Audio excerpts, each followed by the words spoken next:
a dramatic come-from-behind 6-5 win in Game 1 of the ALCS. This American League Championship Series coverage on TBS is presented by Capital One Venture Card.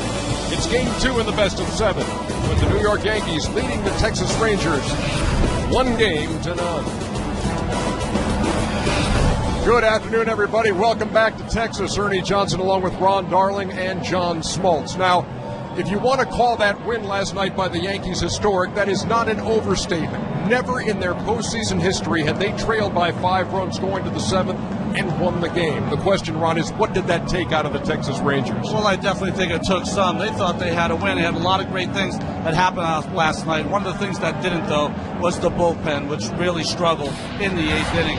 Darren Oliver came in to face 2 hitters. He walked them both.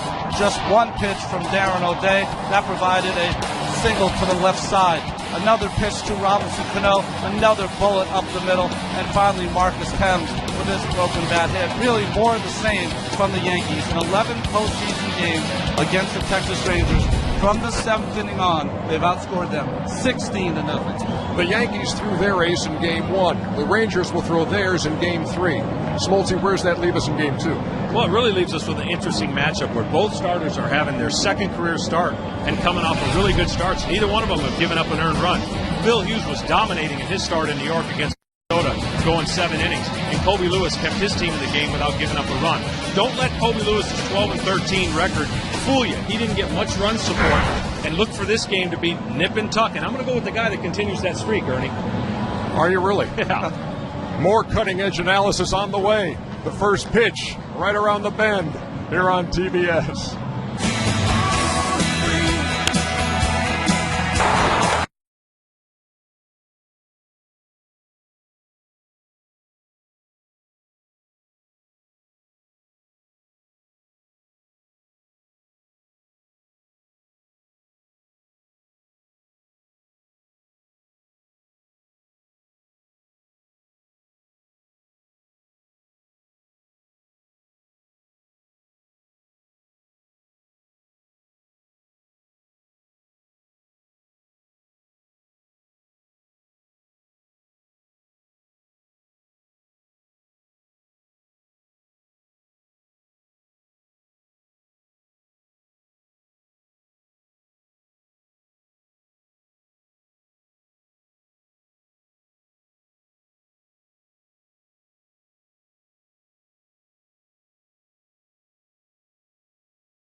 One, two, 1, 2, 1, 2.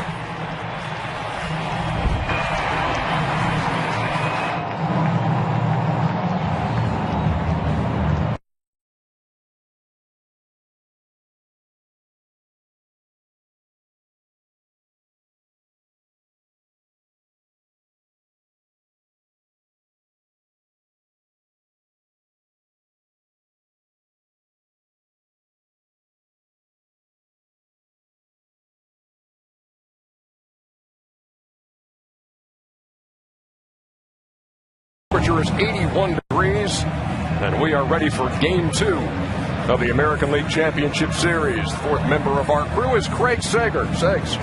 Well, thanks, EJ. As we begin this game, the batter's eye is half in the sun and half in the shade. And in about an hour and a half, these contrasting light conditions will be even more difficult. The batter will be standing in the shadows looking at a pitcher in the sun. That will cause the batter's pupil of his eye to constrict. That will also cause even more problems because he tries to hit the ball will then be in the shadows.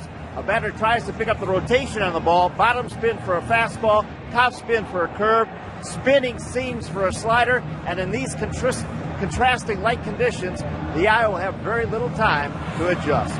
EJ?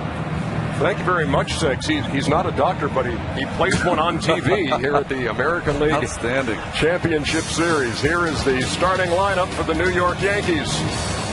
Derek Jeter hitting leadoff again. Curtis Granderson against the right-hander moves up to the number 2 spot. Then Mark Teixeira, Alex Rodriguez in the cleanup spot. Robinson Cano had a huge game 1, hits 5th. Then Nick Swisher, Jorge Posada behind the plate. The DH against the right-hander is Lance Berkman, and Brett Gardner, the disruptive one, the guy who got it all started in the 8th inning, bats 9th. And here is Colby Lewis. Yeah, and for Colby Lewis, you look at these numbers again. He did not get much run support. That's why the record's 12 and 13. But he will strike you out. He will get you out via the hard curveball and slider.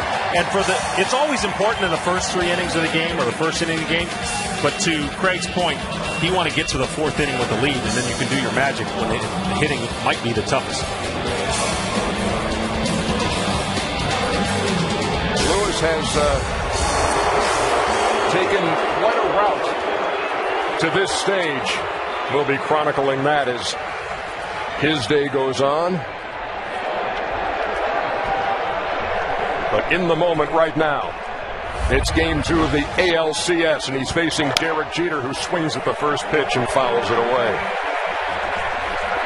Lewis was signed by Texas back in 1999, and really the career has come full circle back here to Texas because he's been to Detroit, he's been to Washington, he's been to Oakland and Kansas City. As Jeter waves and falls behind 0-2. Oh, and let's not forget a couple of seasons in Japan, and now back in the States and pitching here in game 2. And when you see Colby Lewis, 2 strikes, he's awfully tough. Hitters only hit 155 with 2 strikes, so that's a key for him today. Get ahead of everybody, finish him off. His only danger point, Ron, 2-0, 692. The team's hitting off. Stay away from that, huh? Yeah, that shows me at 2-0, he only has 1 pitch, the fastball, to try to get back in the count. He gets Jeter to start it off. Well, you look, what's a heavy fastball? Well, not everybody has one. It's a ball that gets to the plate, and just the catcher has a thud when he catches it. That devastating slider you already seen. It starts out like a fastball, drops down, and he'll use cutters to lefties. If you haven't seen him pitch much this year, he will be able to mix and match, but stay ahead in the count. Here's Curtis Granderson, hitting .429 in the postseason. That's through 4 games for the Yankees, who swept the Minnesota Twins and then took game 1 here last night. He's 6 out of 14. Was 1 for 3 with a walk in the opener.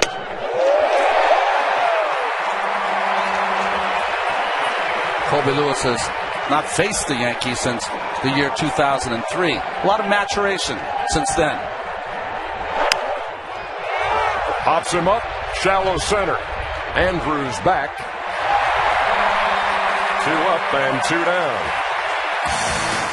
Well, defensively behind Colby Lewis today in the outfield, David Murphy gets the start in left field. Josh Hamilton in center. Nelson Cruz moves to right field. In the infield, Muggsy Young, Elvis Andrus, Ian Kinsler, and Mitch Moreland is playing today at first base and doing the catching, the veteran and his gold gloves, Benji Molina.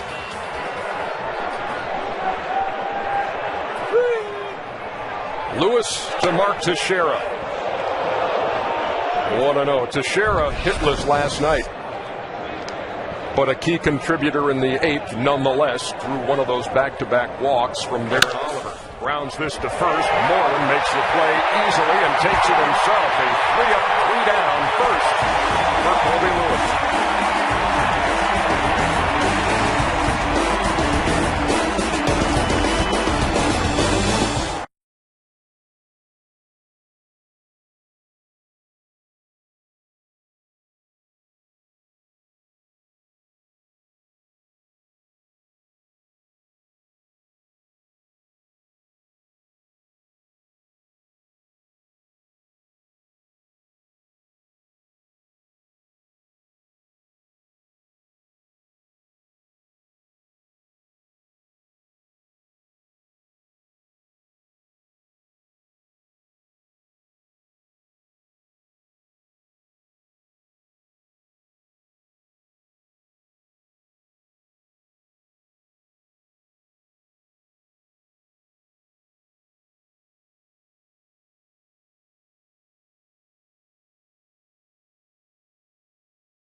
leads it off and plays short. Michael Young in the 2-hole, then Josh Hamilton.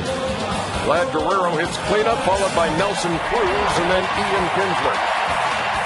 David Murphy gets the start in left field. Benji Molina gets the start behind the plate, and Mitch Moreland at first. And Phil Hughes on the mound for the Yanks. Yeah, they're going to be facing Phil Hughes. Not only is it going to be tough to hit later in the game, but he's been tough to hit here. 15 and a third innings pitched, no runs, 3 hits. Solid year, great first game start. I don't think he'll be able to live with the fastball against Texas. Look for him to mix it up a little bit more, Ron, because he was able to blow away Minnesota in his first start. Elvis Andrus takes a strike. And as always happens, infield thrown in at the corners. Going to go back to that scouting report on. Yeah, when you're watching Phil Hughes, you know, he's going to pitch off of 2 fastballs, but his effectiveness is it's electric. It just gets to the hitter faster than he sees it, and he's got a great slider, good curveball, and an occasional changeup. 1-1 down low. We talk about the fact that he's never given up a run in this ballpark, and Phil Hughes is 24 years old now, but back when he was 20 and just shy of his 21st birthday, his second big league start was in this park. May 1st of 2007, had a no-hitter for 6 1/3. And then his hamstring, a sore hamstring, caused him to leave that game with a no-hitter. And he did not pitch again until August 4th of that season. He said he had felt it earlier in the game facing his now teammate Mark Teixeira. Off his glove, and they'll never get it. Won't even try.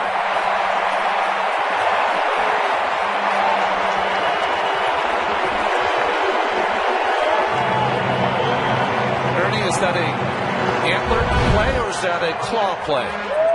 I don't think this required, well, because of the antler capabilities, because of his speed, they knew there was going to be no play. It evolved from an antler play to a claw play. And for those of you who are saying, what the heck are they talking about? Those are the 2 rallying symbols for this team. The claw, kind of a long-range high five these guys give each other from the field to the dugout, and the antlers indicating you ran like a deer. Michael Young swings at the first pitch and fouls it straight back. Well, I anticipate, even though only 10 stolen bases against Phil Hughes, I anticipate the antler play being called a little bit more often, trying to steal some bases and make things happen for the Texas Rangers. You know, it's interesting. Michael Young in the second slot, most of the time that hitter will take a few pitches, allowing the runners to try to steal second base. Young is not that kind of hitter. Very aggressive from the second hole. Hughes keeps Andrus close. Andrus starting things off with an infield hit. He had 34 of those in the regular season. He also stole 32 bases, which ranked number 9 in the American League. He leads here in the bottom of the first. Nobody out. Pitch to Michael Young is fouled back again. What you're going to see today, he will get more foul ball strikes than looking or swinging than anybody that's pitching. He because of that fastball, because it looks so good to the hitter, they can't quite get on top of it, and he's going to be given a lot of foul ball strikes, which helps him get ahead of the count, but also can work that pitch count from time to time. I used to feel there was times a guy would have 7 foul balls. Just put it in play. I don't care if you get a hit sometimes. Put it in play.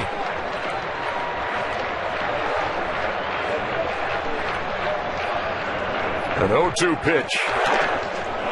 And there goes Andrus. And he's in there. There it is. There's the antlers. He gave it. I'm saying we get 5 today. 5 antlers, Ernie. That's my call. People always talk about speed as only in the stolen base. No, you can do it many different ways, and that's taking advantage of a pitch in the dirt, getting that good secondary lead, and trying to run on Jorge Posada's arm. Great tag there by Cano. Very close play at second base. Umpire Angel Hernandez said he got in there, and so the Rangers have a runner in scoring position here in the first. Michael Young waiting on a 1-2.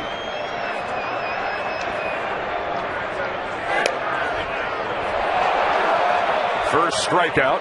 for Phil Hughes.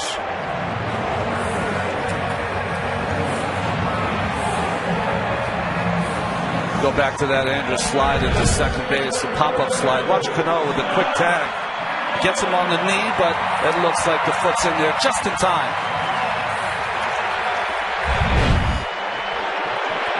Ron Washington always says that Elvis Andrus loves the spotlight. If your name's Elvis, you've got to love the spotlight. There is Josh Hamilton. And he did some damage in the first inning last night. 3-run shot right down the line.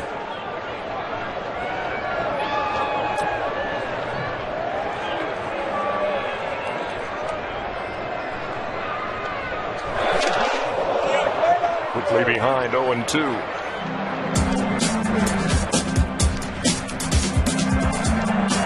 Hanging slider right over the middle of the plate, 0-2. Rare that a pitcher like CeCe could give up a 0-2 home run, but that's how the game started yesterday for Texas. They're looking to get off to a quick start today.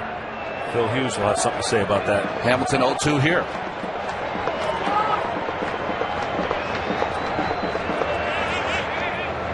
Andrews taking off for third, and he'll be in there standing.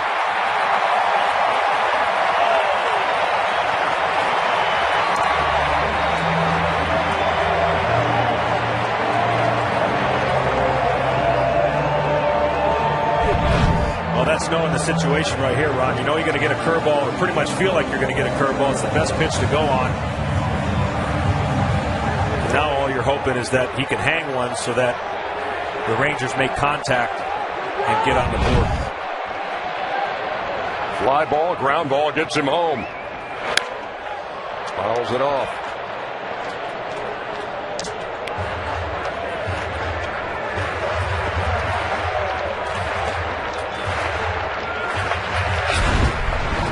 Would you consider that your second antler play in the first inning? No, I wouldn't consider it. I would say that was the second one. You're splitting hairs. You're considering and I saying. have to split hairs. Look at me. Posada blocked that in the dirt. 2 balls and 2 strikes. Already Jorge has been outstanding. 3 balls in the dirt. He's handled them flawlessly.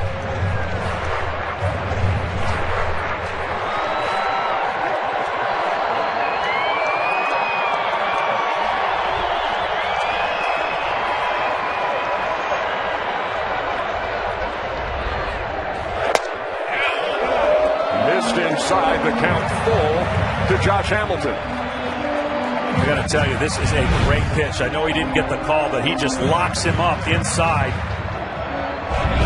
Good discipline, I guess, to not have to go after that. But now I think he still has the luxury to go back to the curveball if he wants.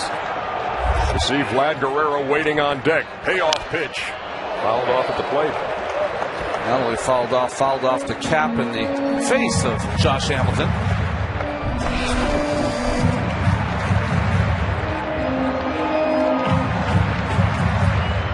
See that number with runners in scoring position. Only Adrian Gonzalez was higher. He had 407 for the San Diego Padres. Again, we await a 3-2 pitch to Josh Hamilton.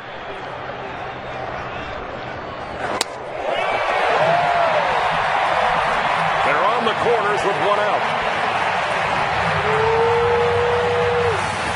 Defensively for the Yankees this afternoon, that Brett Gardner, Granderson, and Swisher in the outfield.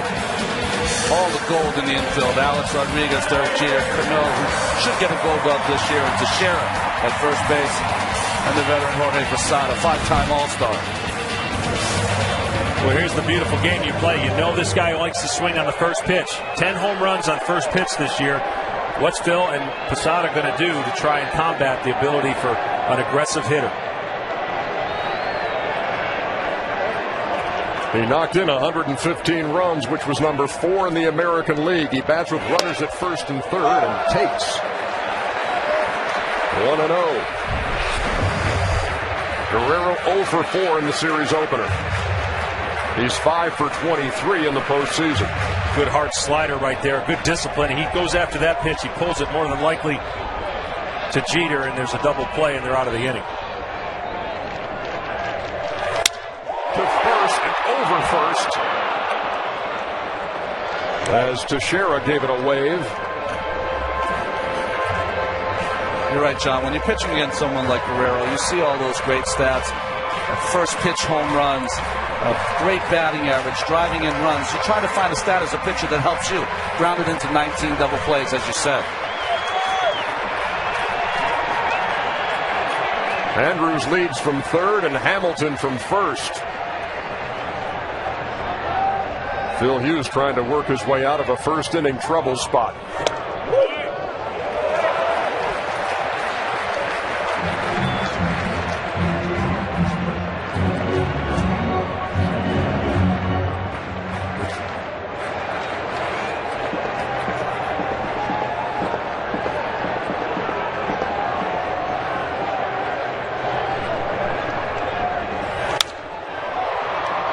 A little different start for Phil Hughes, who retired the first 9 in a row against the Minnesota Twins. A little tougher here in the first inning. I think, though, the game plan for these hitters, for the Texas Rangers, try to shoot that ball to right field. Hughes is not throwing a lot of balls inside to the right-handed hitters.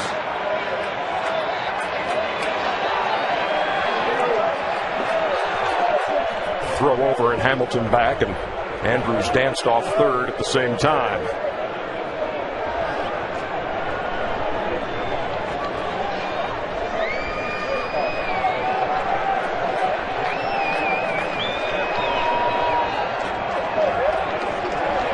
Guerrero waiting on a 2-2. Hughes taking his time.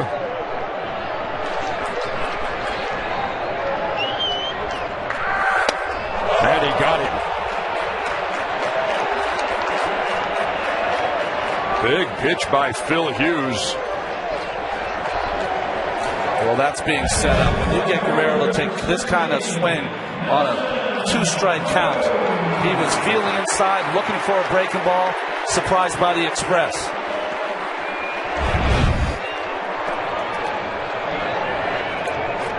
So now it's up to Nelson Cruz if the Rangers are to make something out of this threat in the bottom half of the first.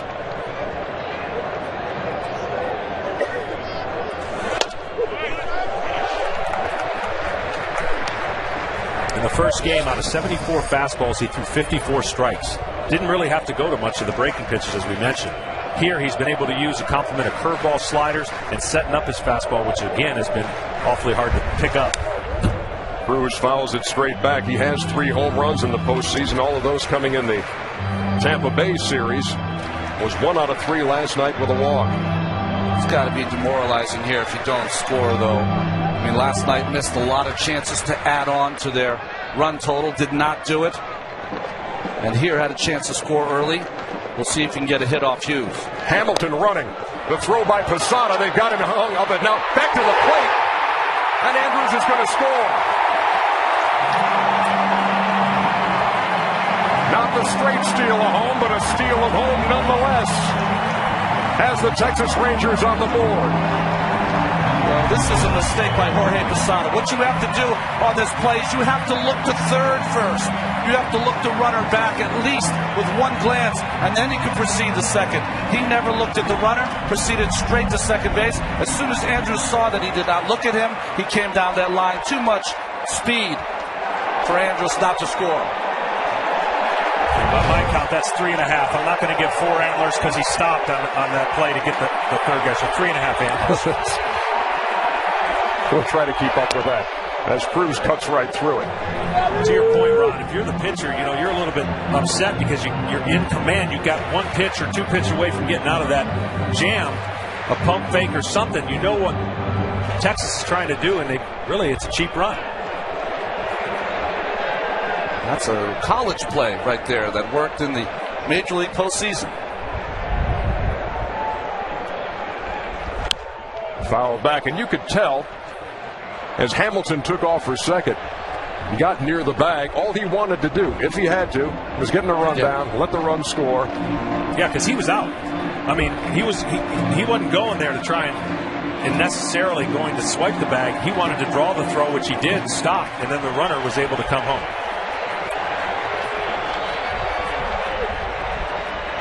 Hamilton with his lead at second. And Cruz goes down swinging. So Hughes strikes out the side. But there was some other stuff involved, including the Rangers taking the early lead with speed.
As he took off for second, he holds up.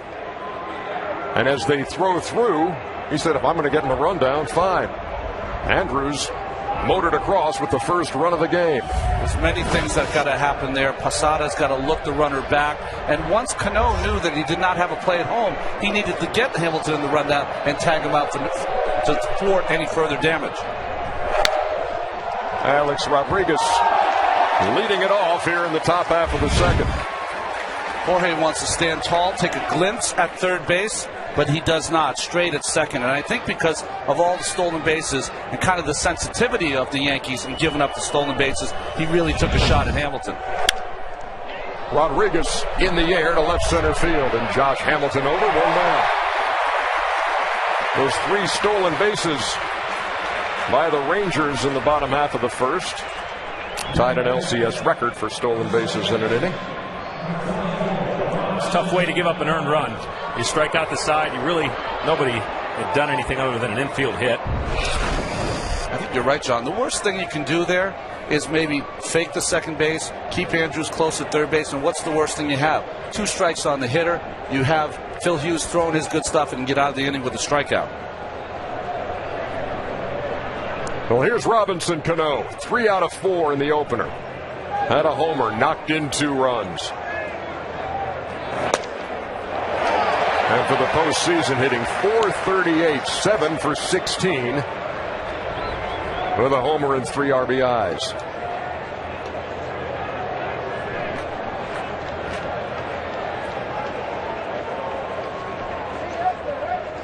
Lewis with the 0-1, popped him up. Molina over by the Yankee dugout and into the railing and can't make the play.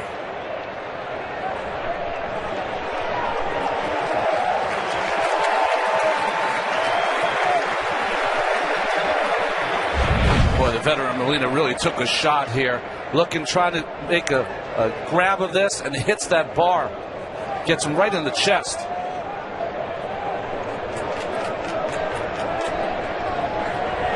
got it at a pretty good speed, too, trying to make a play for his pitcher. Ran into that post near the camera well. The oldest of the catching Molina brothers at the age of 36. Jose is 35. Yadier is 28.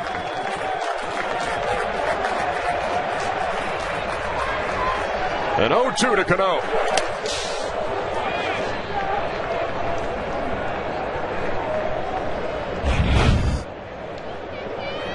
Watch Jorge Posada. Incoming. He's been in those shoes before, trying to chase down a foul pop over by the dugout and by the cameras and by the railings and everything else that's over there. Let's go Rangers!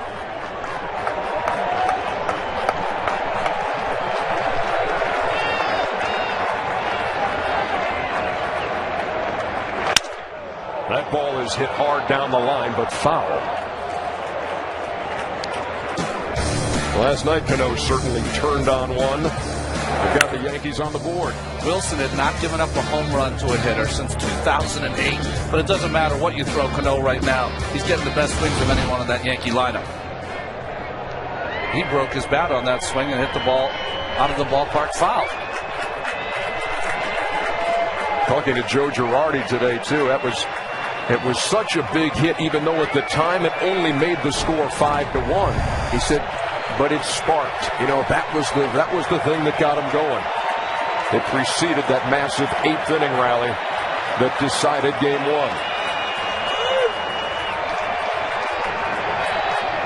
The 1-2. That ball is hit to right. Nelson Cruz back at the wall and flags it down.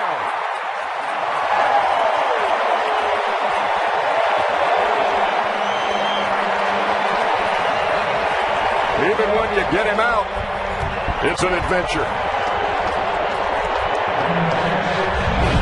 We saw Cruz make a nice play in right field last night. Same kind of play. Gets up against that wall, knows that right field very well. Tracks that baseball, and where that cuts out is where that ball was caught, or it would have been a home run for Cano.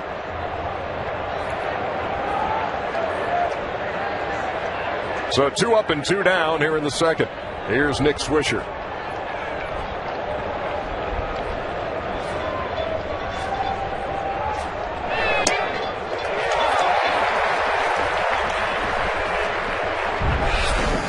Swisher hitting .250 for the postseason, but from the left side, .429. He's 3 out of 7.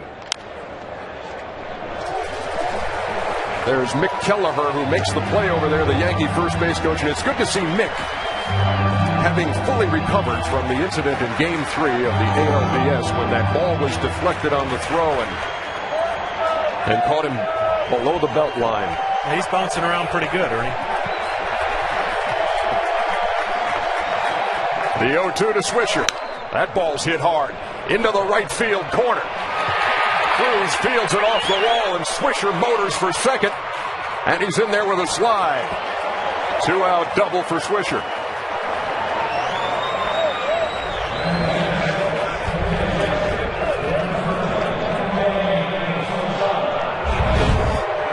Well, you could make the argument in the middle of the season when Teixeira was struggling, A-Rod was struggling, their most valuable player was Cano and Nick Swisher.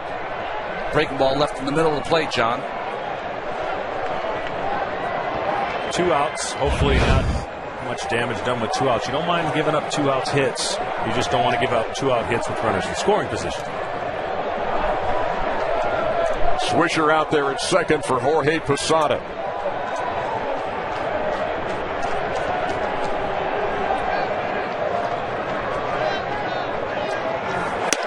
Ran it inside and missed. Posada 3 out of 15 in the postseason. Started this series 0 for 4.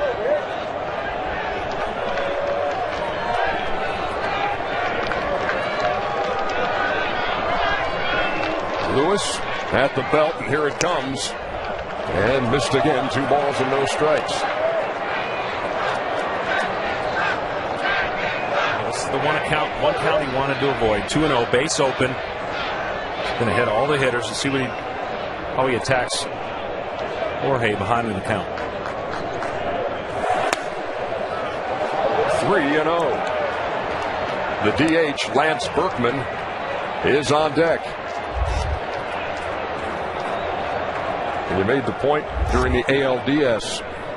If you guys are on the hill and the number 8 hitter is Lance Berkman, that's a loaded lineup. 3-0. At the green light, 3 balls and a strike. This American League Championship Series coverage on TBS is brought to you in HD by BMW, the ultimate driving machine. Came into this series talking about how the Texas Rangers swing 3-0, giving them some of their own medicine was Posada there.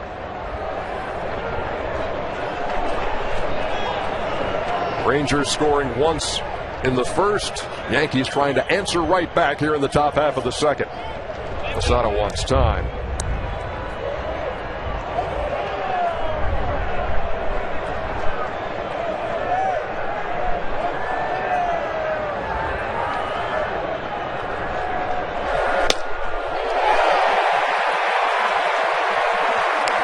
The count full to the Yankee catcher.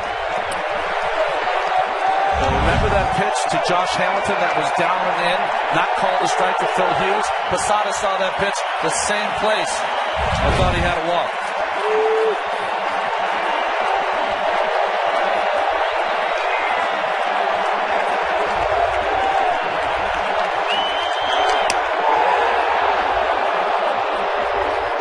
They are at first and second.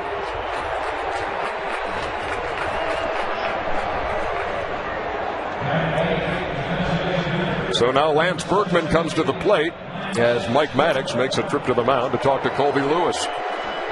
Pretty early visit by the pitching coach for the Texas Rangers, but pretty important game here for Texas.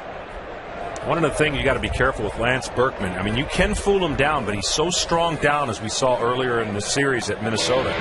You look at the pitch that he hits, he's just down.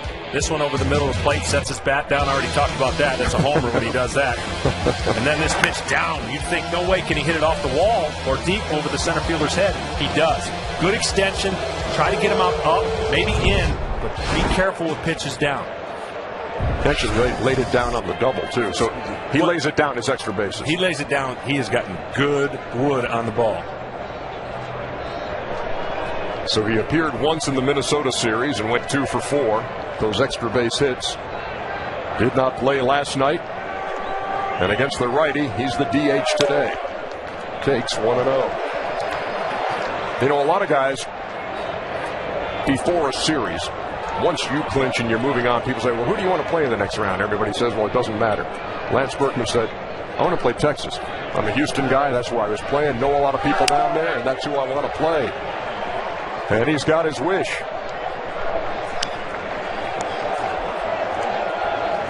Well, he's been slowed by injuries this year, but for a long stretch of time, one of the most dangerous switch hitters in the National League.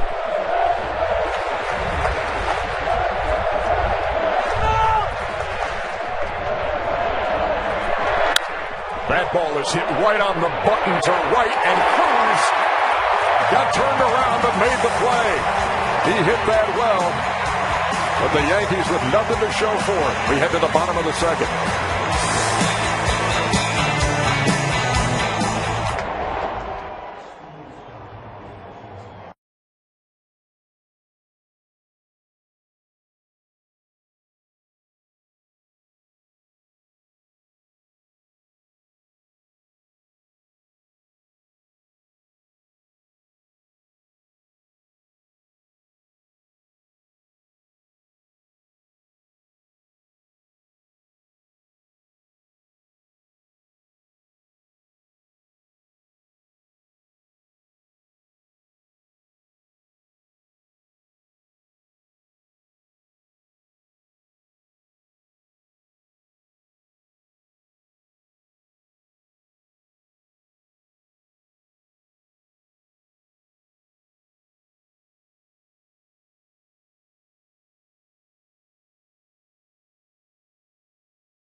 This copyrighted telecast is presented by authority of the Office of the Commissioner of Baseball and may not be reproduced or retransmitted in any form, and the accounts and descriptions of this game may not be disseminated without express written consent. Rangers Ballpark in Arlington, Texas. Bottom half of the second inning. In Game 2 of the ALCS, the Rangers with a 1-0 lead over the Yankees as Ian Kinsler leads it off.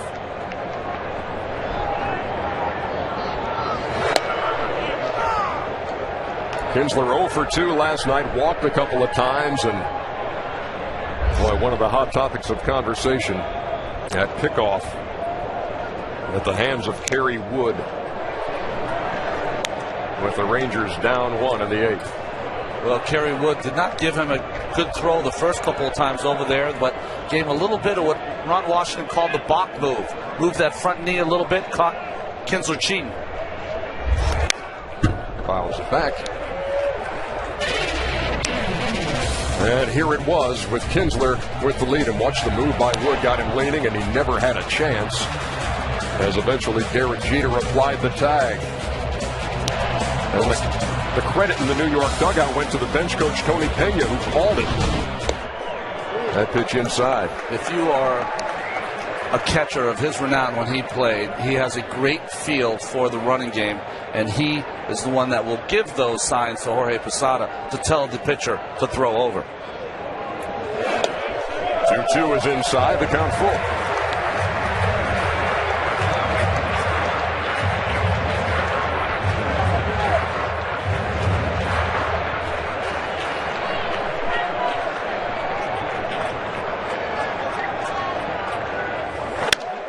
To third, Rodriguez.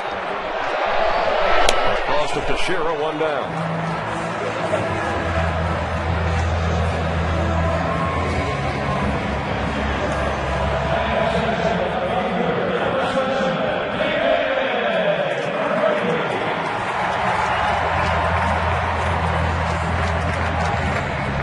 David Murphy pinch hit last night for Jeff Francoeur and then stayed in the game and played left field. He gets the start there today.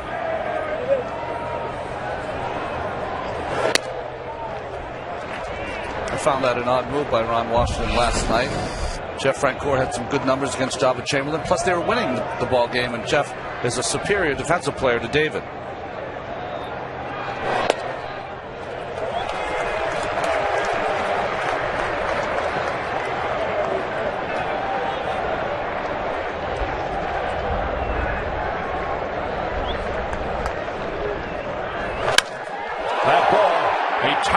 Shot to right, back toward that wall. Swisher looks up, and it's gone.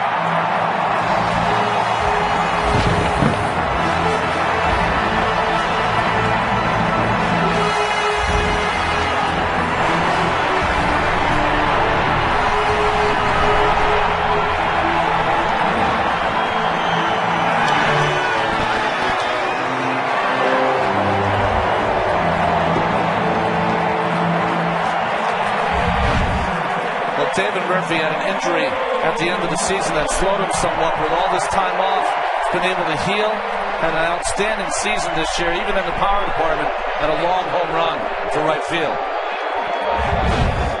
That ball crushed to right, and it's 2-0 Rangers. One of the things coming in with a quick turnaround, I really felt Ron was going to help the Rangers, was they didn't have much time to think about it. They didn't have to answer it on an off day if it had happened in Game 2. Imagine just talking about it the next day in the workouts and the press. And so as Ron talked about, this team has dealt with adversity all year pretty well, and they're coming out. And for the moment, you know, they're the head of the Yankees saying, we're going to put yesterday behind us.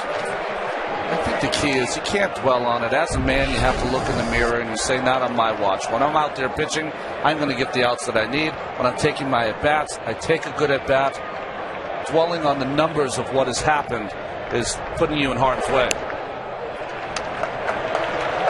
2 balls and a strike to Benji Molina.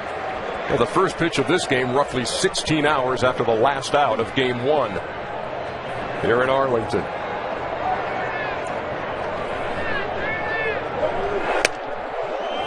Two and two. That's that little cutter that Hughes learned last year while he was in the bullpen sitting next to Mariano Rivera, picked that up. That has really worked well, especially when he's behind in the count, 2-1, 3-1. He goes to that cutter very often. Molina hangs in, and the count remains 2-2. So once again today, Texas Rangers out of the gate quickly offensively. They led 5-0 in game one. And then the Yankees roared back. He goes the opposite way. Swisher's got plenty of room. 2 down. Visit TBS Hot Corner at MLB.com/TBS Hot Corner to sign up and watch live video companion coverage of this game and every ALCS game. Well, the number 9 hitter in the Texas order is Mitch Moreland.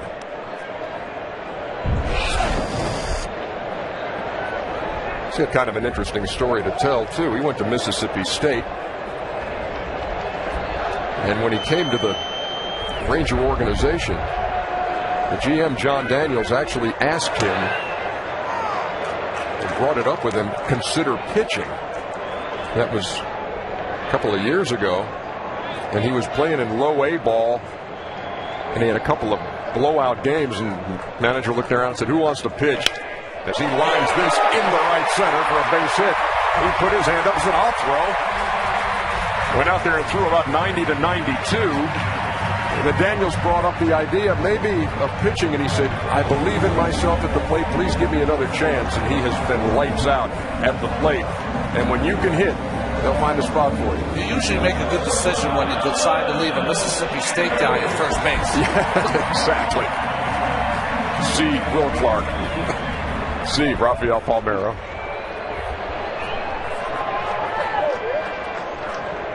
Top of the order now.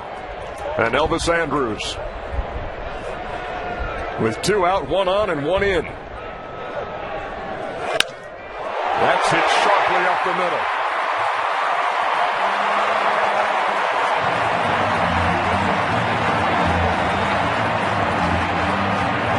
John, you said it in the open that high fastball from Hughes, so effective against the Twins, doesn't seem to be as effective here against the Rangers. No, that's one of the few hitters I've seen actually go up there, look for the first pitch, and do something with it.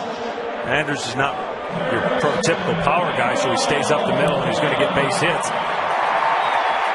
But this Texas lineup is a lot different and can do a little bit different things than Minnesota.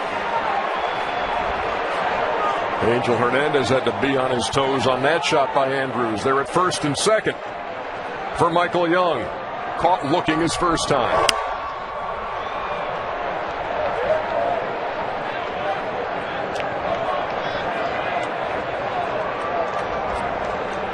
The inning started with a ground out to third by Ian Kinsler. David Murphy launched to right, solo homer. Benji Molina flied out. Then back-to-back singles for Mitch Moreland and Elvis Andrus have set the stage for Michael Young. And that's down the first baseline and fair. Moreland will score easily. Andrus will be held up. They're at second and third.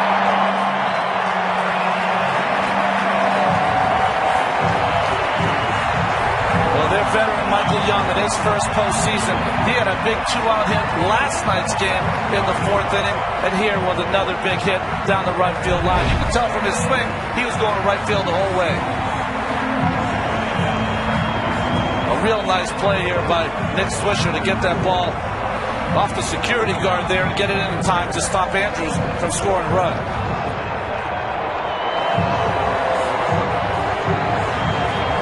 Dave Island to the mound for a meeting with Jorge Posada and Phil Hughes. So the guy who had not allowed a run in this ballpark in 3 appearances, covering 15 and a third innings, has been reached for 3, and we're in the 2nd inning.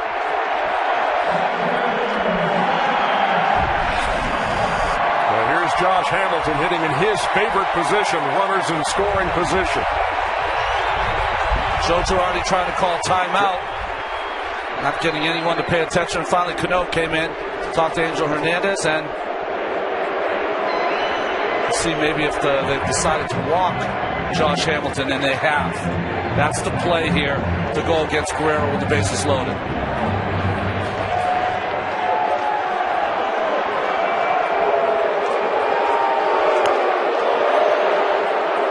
So Hamilton, who walked in the first, draws the intentional pass here in the second.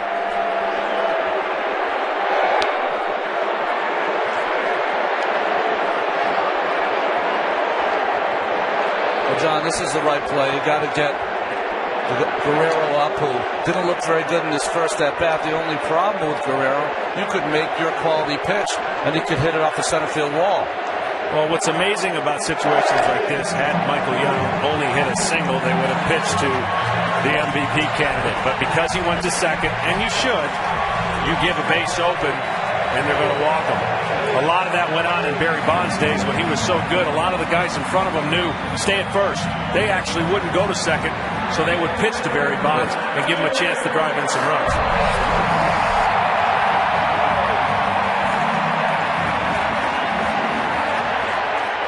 And you look at that number for Vlad Guerrero. Nobody had more two-out RBIs. They're loaded for the Ranger cleanup hitter.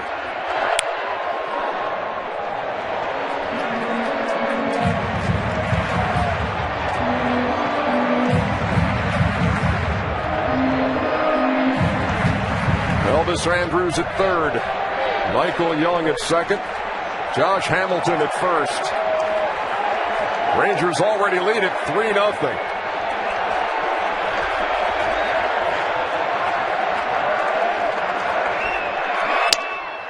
To third.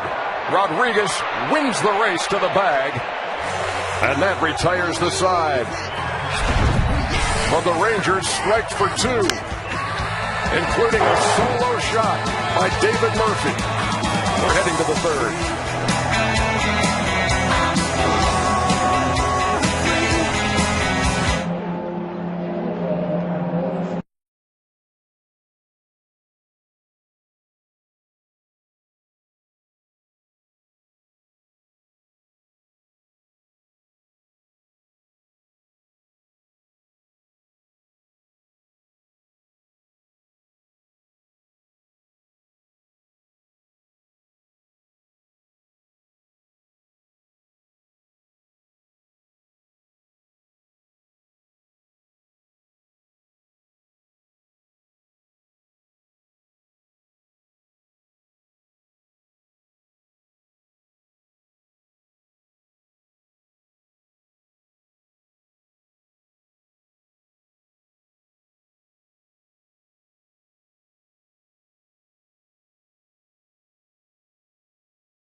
You are watching the ALCS on TBS. It's game 2 between the Rangers and the Yankees, and so far, if you're just joining us, here's what you've missed. Double steal, including a steal of home by Elvis Andrus, got the Rangers on the board. And that was in the first. Added 2 more in the second on the home run by David Murphy. And Michael Young's run scoring double to right. So we're in the top half of the third. Got about 30 minutes worth of decent viewing from the hitters. The shadows will start creeping in.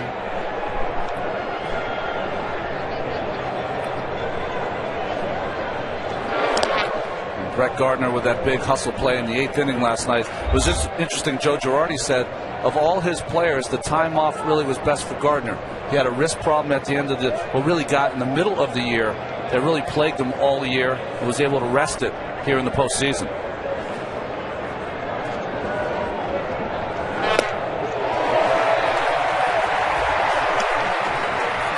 Gardner, 27 years old, and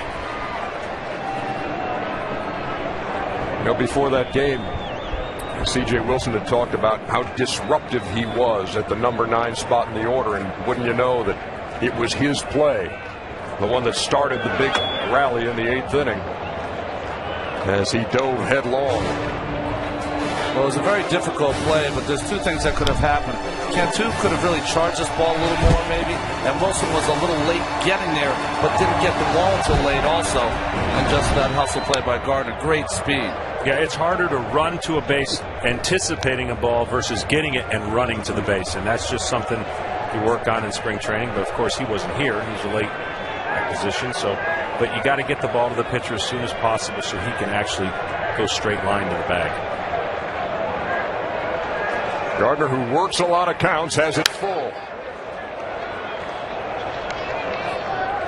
There used to be a game that most major leaguers played called Pepper, and when I watch Brett Gardner, it's like he's playing Pepper. That short little stroke, just trying to put the ball in play, fouling off the real tough pitches till he gets a pitch he can put in play.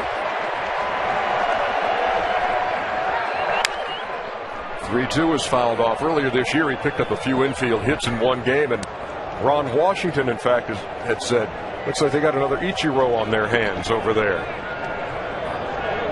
And he does. He will slap at it, and as we told the story last night, he said, my job's not to get base hits, my job is to get on base.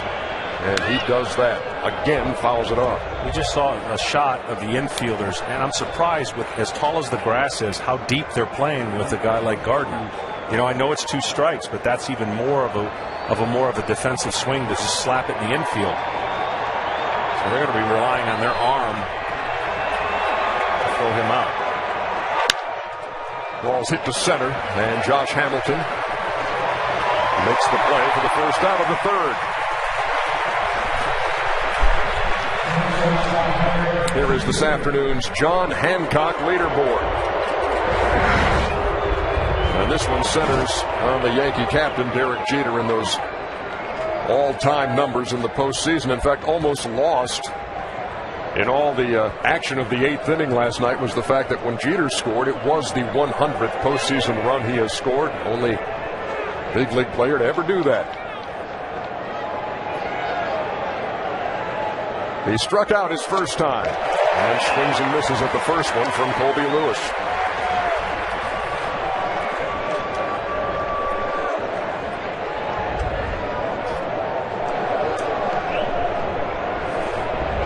Jeter's streak now of reaching base safely in the postseason stands at 20.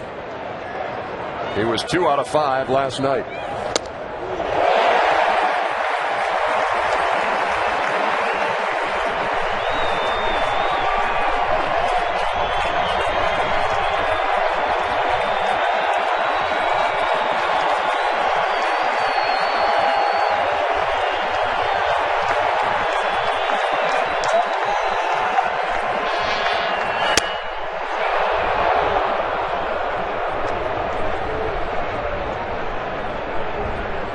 Lewis among the league leaders in the American League in the category of strikeouts per 9 innings at just under 9.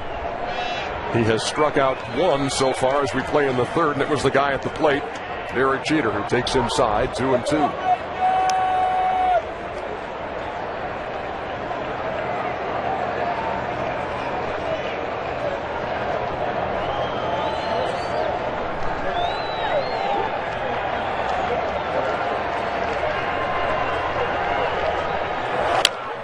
Tapper in front of the plate. And he will not get him. Jeter, in fact, helping out first base umpire Jim Reynolds with the safe sign as he crossed. Well, Colby Lewis, 6'4", 250 pounds, does not move around too well off that mound. And by the time he got to it, he had to have a little more urgency to get that ball to first base, as Jeter beat that easily. Yeah, they teach you to come into this play with your right foot on the right side and just spin and throw. You know, you can't really stand up to throw in that spot. Tough play. So Jeter on at first, the streak at 21 games now of reaching safely, and here's Granderson. Popped to short his first time.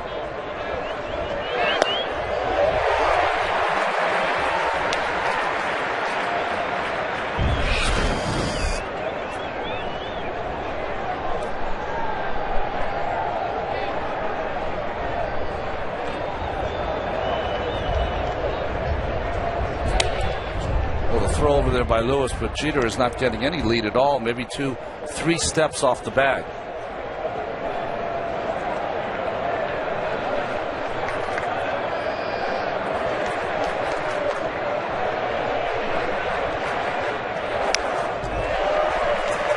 He's ahead of Granderson, 0-2. Boy, Granderson had a pitch to hit there. Fastball trying to go inside, ended up right down the middle. Swinging a hot bat since he worked on his stroke here in August in Arlington.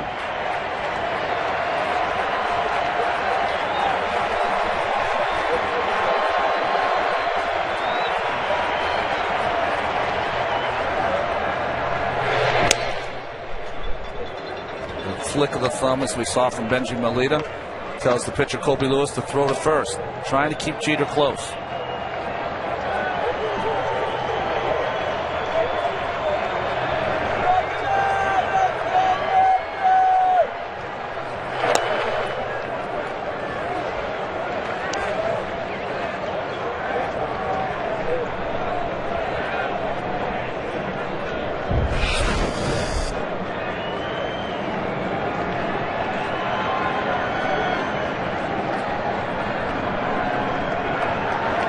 Jeter with his lead at first, and a 1-2 due to Granderson, who fouls it straight back. John, you had an outstanding slider. One of the tough problems when you're ahead of a hitter lefty, you got to make sure you throw that slider in the right place, because it's going to be down and in at some point, which is a hitter's strength on the left side. Yeah, you've either got to backdoor it, try to freeze the left-hander, or you've got to throw it where your inside fastball ended up, make it look like a fastball, and then absolutely dive at his foot and get a swing over the top. And that ball hit Granderson.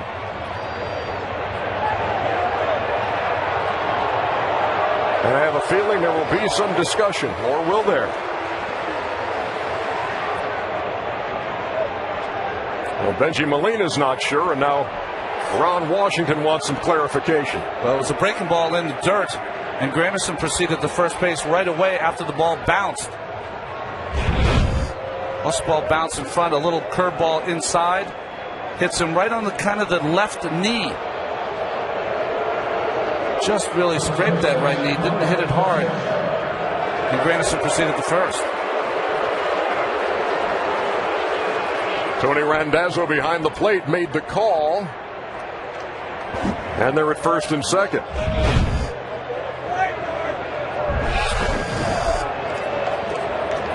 If you're a batter, not only can you hit the ball that bounces, it can hit you and still be counted as a hit batsman. So just a glance and blow, it looks like, if at all. Here's Teixeira.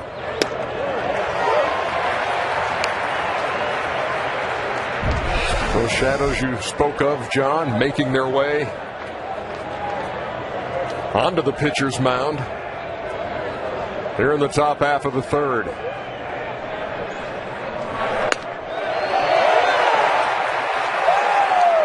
Pitch and a beauty.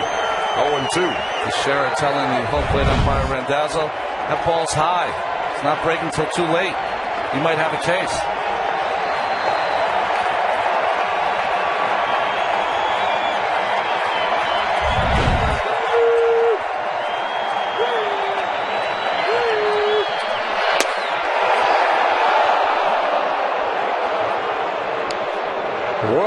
ball and 2 strikes. 50,000 umps here. Thought they should have rung him up.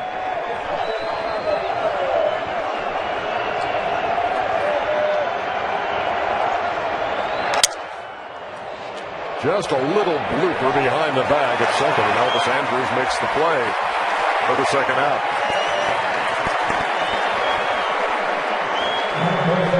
Well, if you're worried about this guy and how he felt coming into this game and would he be affected by being down 0-1, as you mentioned, Ernie, his journey has prepared him for this. He's been having to overcome a lot of different things and been a lot of different places, including Japan and being released and going through arm surgeries and injuries or arm injuries. And you look right here, that is not a prototypical route to be pitching in your second postseason game ever. That's a lot of closed doors, isn't it? Yeah, when Washington signed him, he didn't pitch there. Oakland signed him. He had 1 start, 26 appearances. KC signed him and released him. And then it was those 2 years with the Hiroshima Carp in Japan. Went 26 and 17. And they talked about postseason pressure and nerves and that kind of thing. And he said, nerves and pressure, that's moving your family to Japan and having no idea what that was going to be like. He's facing Alex Rodriguez here with runners at first and second. Grounded to short. Andrews goes the short way. And that'll do it for the Yankees in the third. We head to the bottom half in a 3-0 game.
Capital One Venture Card.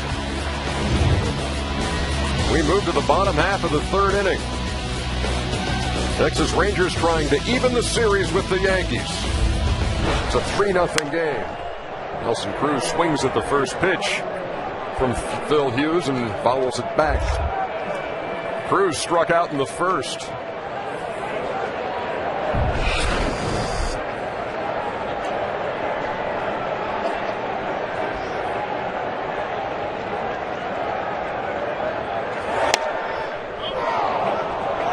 He's ahead of Nelly Cruz, 0-2.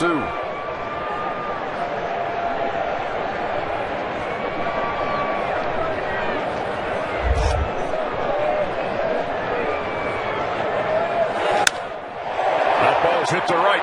Nick Swisher back, and that ball is off the wall. Cruz digs for second. And there's a leadoff double for Texas here in the third.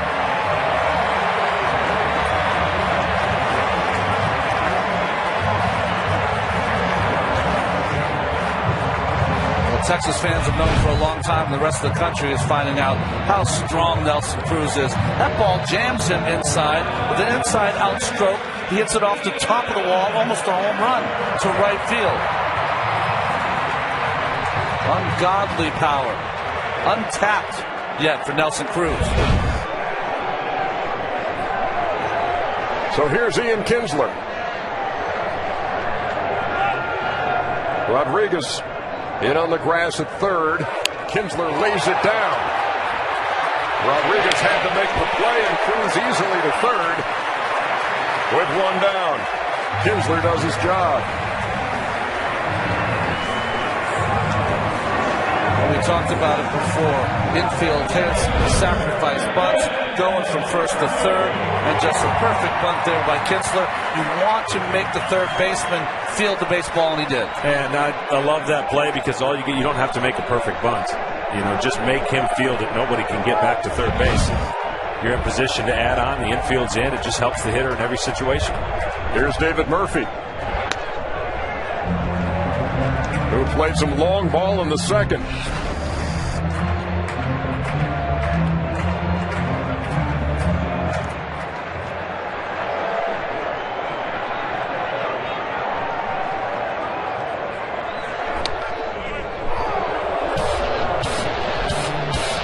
This was the poke in the bottom of the second. Again, one of those high fastballs that Phil Hughes did not get away with. That made it 2-0. Rangers tacked on another one in the second. 3-0. That's where we stand as the Rangers threaten for more. He's another guy that can have some funky swings down, but really deliver line drive type power with the ball down. He fought that one off. Looked like one of those where the shadows might have affected him. He didn't see that ball until the last second. 4 two-strike hits for the Texas Rangers this afternoon. The 1-2. Fouled straight back. So, from your perspective, John, when the shadows come into play like this, what are you thinking on the mound? Well, there's a couple things. I'm looking at reaction of what the hitter's doing, but I'm going to go off of my catcher. I'm going to see what he doesn't see, let's say, or has trouble seeing. And then, of course, my hitters, when they're at the plate as well, asking them. That ball is hit to right. Off the wall. And David Murphy's having himself a day.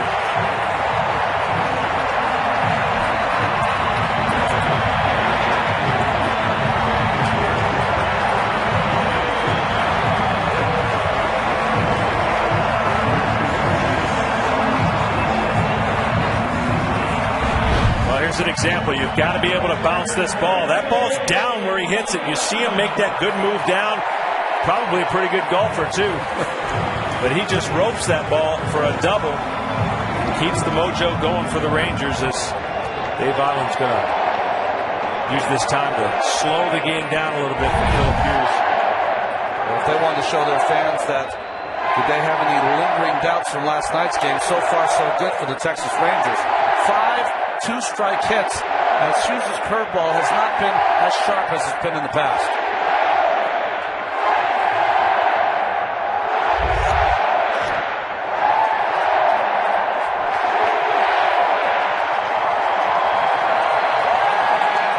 Here's Benji Molina. He swings at the first pitch. That's in the gap. That's off the wall. Another Texas run will score. And it's 5-0.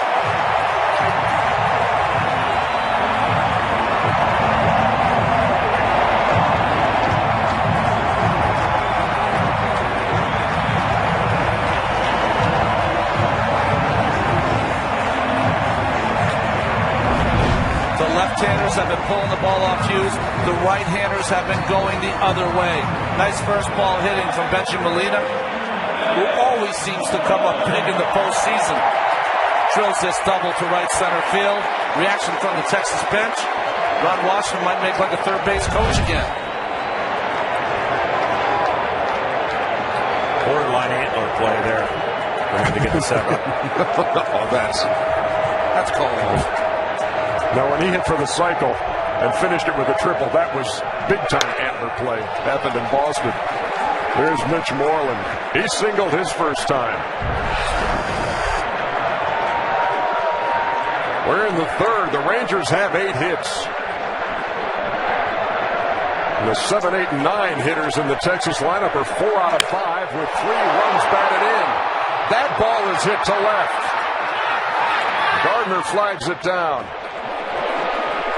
Molina back to second.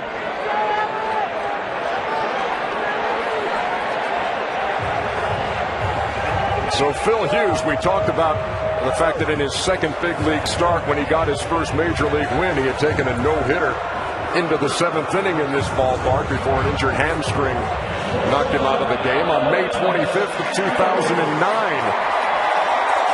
he pitched 8 shutout innings, allowing just 3 hits. And this year he pitched an inning of relief here in an extra inning game, scoreless. But they have gotten to him here today in Game 2 of the ALCS as the action continues in the Yankee bullpen. Here's Andrews.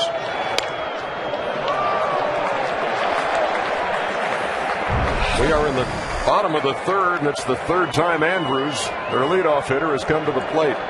2 out of 2 with a run scored. Stole home as part of that double steal for the first run for the Rangers. On a line to second. Flag down by Cano. And that'll do it for the Rangers in the third, but they add 2 more runs. And they're whooping it up in Arlington.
The wait is almost over. The NBA season tips off with the Miami Heat and the Boston Celtics. And the Lakers get their championship rings before taking on the Houston Rockets. The NBA returns. Opening night, October 26th on TNT. He doesn't need any self-promotion. Everyone knows him here. Rocking his Rangers gear today as Robinson Cano opens the fourth with a shot off the wall in center. He digs for second and in with a slide.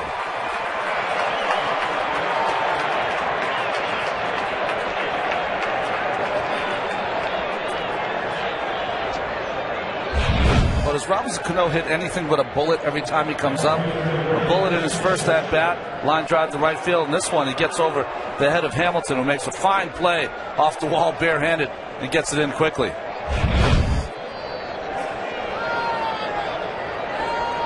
So immediately, a runner in scoring position here in the fourth for Nick Swisher. What was it you were saying between innings, Ron? Yankees got them right where they want them, huh? Down 5-0. If you consider what happened yesterday.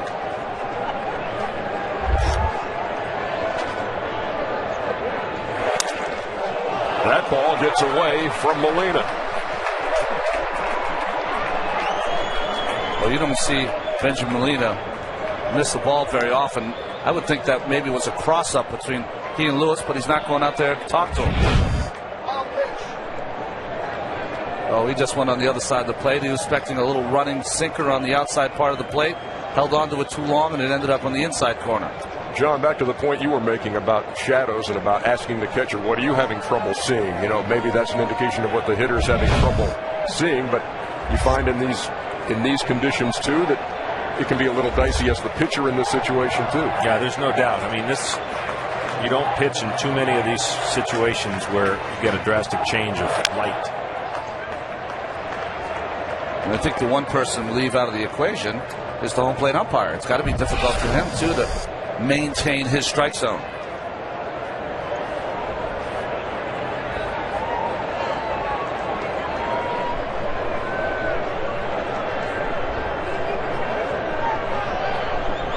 Cano leading at third.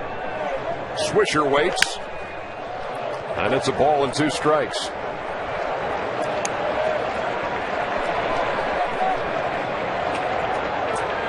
Texas has scored in every inning. 1 in the first, 2 in the second, 2 in the third.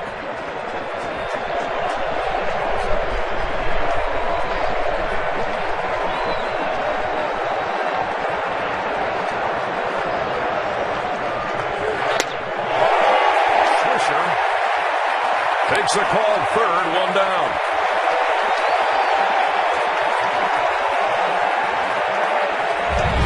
That's the pitch earlier you saw wasn't called a strike, but that ball caught a lot of the plate. That is a good pitch by Lewis.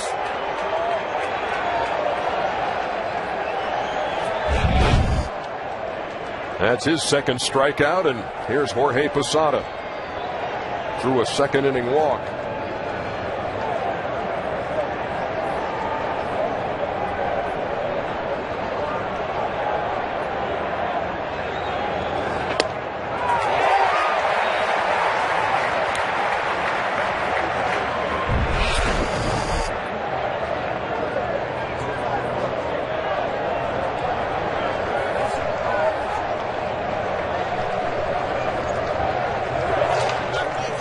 That ball again blocked by Molina.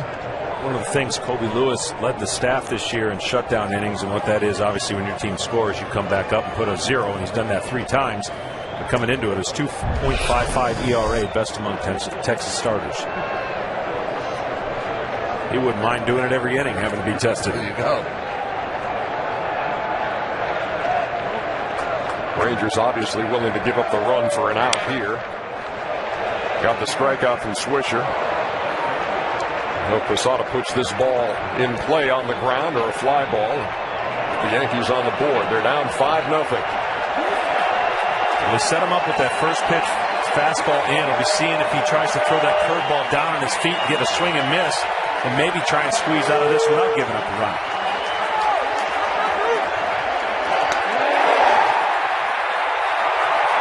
Well, the plan was there. It just went to a different place.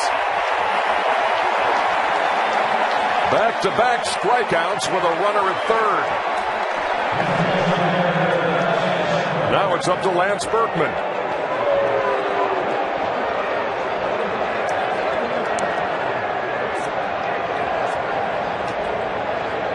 Berkman hit one right on the screws his first time, on a line to right to end the second.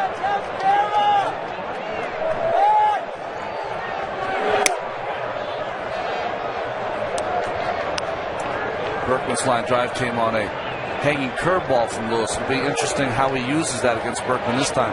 Probably will bounce the curveball and try to rush him inside with fastballs. Cano down the line at third as Berkman takes 2-0.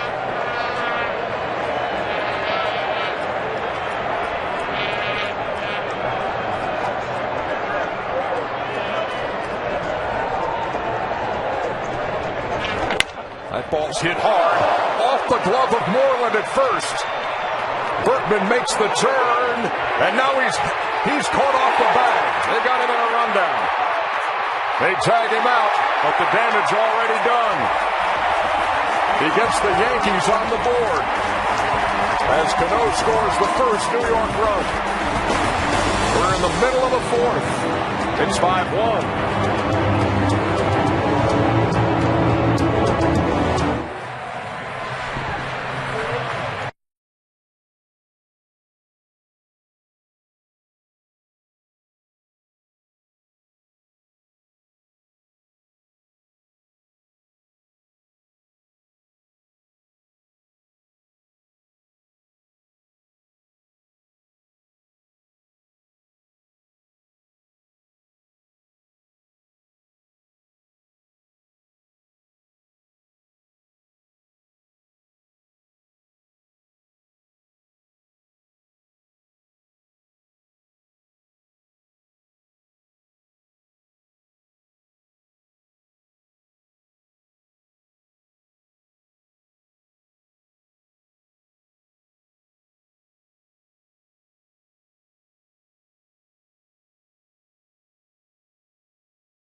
Another look at Lance Berkman's RBI single. Well, it's a bullet down that right field line. It was a nice play by Moreland to just get some leather on it. And I think the mistake here by Berkman is that the pitcher's going to be covering first or going over to first anyway, so there's always going to be someone there. The problem is with once he got the rundown is that you want to be a little more conservative when you're down 4 runs there in that situation. Berkman should have stayed at first. And you see the wide turn and then the 3-1 on the putout. But the Yankees on the board. It's 5-1. And Michael Young lofts a fly ball to right. Moments ago, we had a chance to talk to Yankees manager Joe Girardi and talked about the things that you and I have talked about. Hey, you're down 5-0. just got them right where you want them. Well, we got a run there, and we're swinging the bats pretty good. Lance has hit the ball extremely hard, and we had a chance in the second inning. He bowled it to Nelson Cruz, but our bats have been good, and we'll keep trying to chip away. Joe, it's quite a luxury to have Lance Berkman as your DH in your 8th slot, isn't it? Yeah, it sure is, and him and Marcus have formed a really good tandem, and we're really happy with that. Thank you, Joe. Thanks, guys. With one down, here's Josh Hamilton. A walk and an intentional walk in his 2 trips.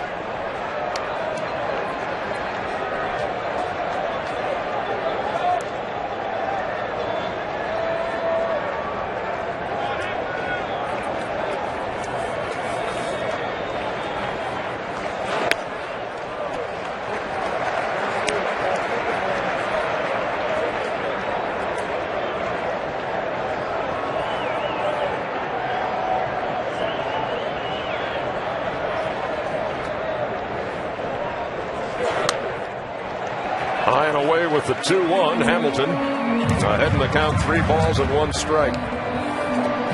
3 for 22 in this postseason. Of course, battling those broken ribs down the stretch, and there was a lot of uncertainty in his final weeks of the season when he would be ready to go and how he would be affected.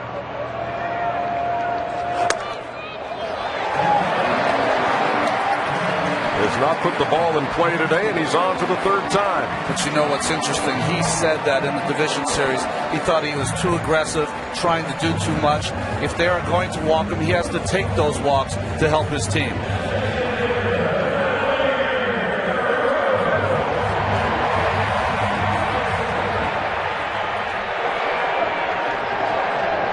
So Hamilton on for Vlad Guerrero, who's 0 for 2 and 5 for 25 in the postseason. Boy, did he have a cut. When does he not? Right. What he said by that swing is, I dare you to do it again. He can make that swing and then turn that next pitch the same place and turn it around. He just has an uncanny ability to not be affected by a wild swing out of the zone. Hughes jumps ahead, 0-2. Guerrero smelling that bat. Sometimes when you have those foul balls, that bat will smell like smoke, like it's on fire.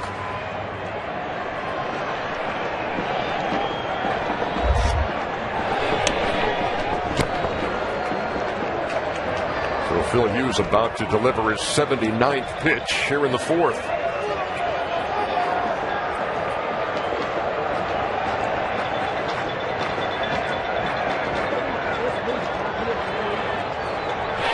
Again, he keeps Hamilton close.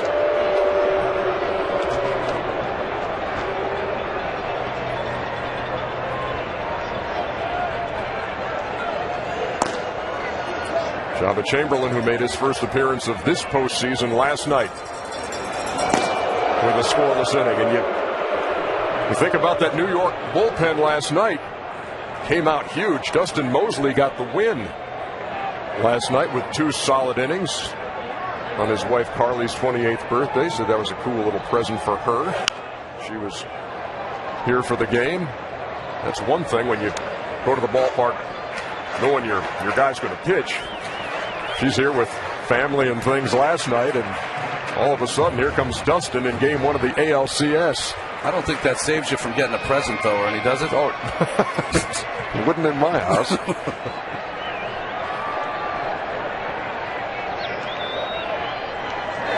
0-2 in the dirt.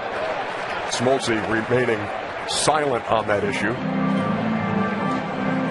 On the present part? Yeah, or yeah. Pitching a good game, a good enough present in your mind? No.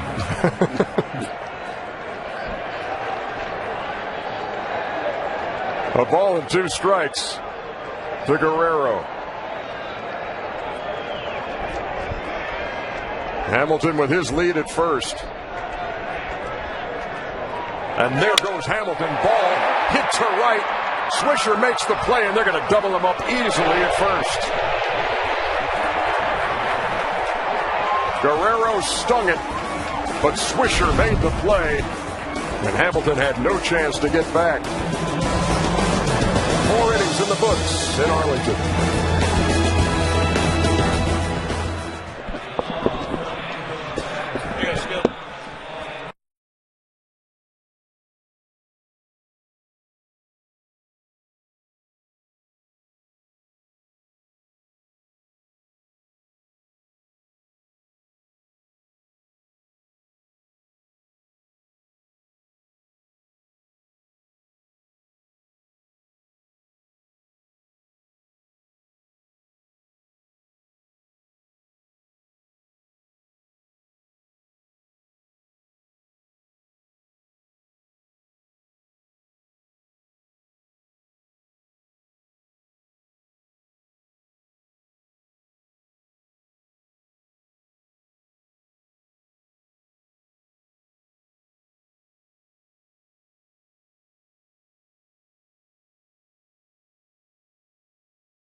We move to the 5th. Rangers Ballpark in Arlington. Game 2 of the American League Championship Series, and the number 9 hitter in that Yankee lineup leads it off, Brett Gardner. Flied out to center his first time.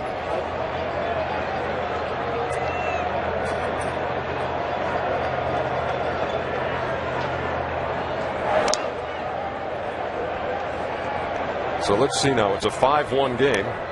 And Brett Gardner leading off an inning. That ring a bell with anybody here? Except it was the 8th inning last night. And he made that great hustle play with the dive into first. And from there, the Yankees simply built on it. And the Rangers could get nobody out in the 8th. Needed 5 pitchers to get 3 outs in that 8th inning.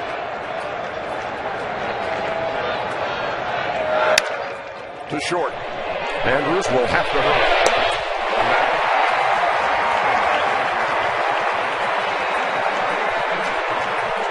Moments ago, between innings, we talked to Ron Washington, the manager of the Texas Rangers, about his team trying to bounce back from the disappointment of last night.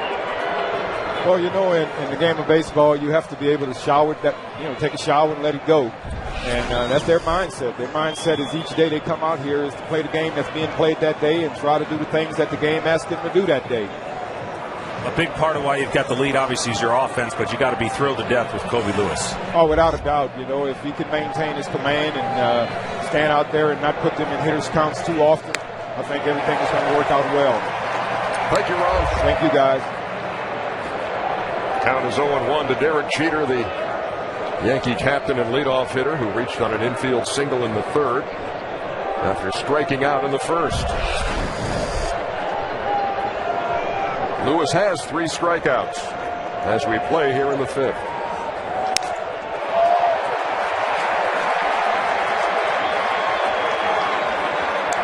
There couldn't be a better formula for your team to come back in the exact situation that you want. Get that 5-0 lead and then win it that way. You know, prove to yourself first that you can not only get that home win, but beat the guys that you're facing.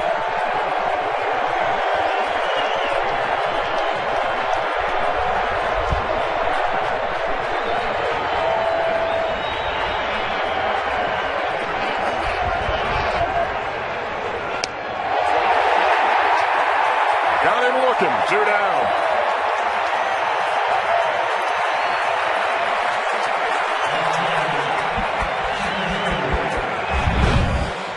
Well, Lewis has really been using his fastball outstanding right on the bottom of that pitch track. Just a perfect pitch, a pitch you cannot swing at.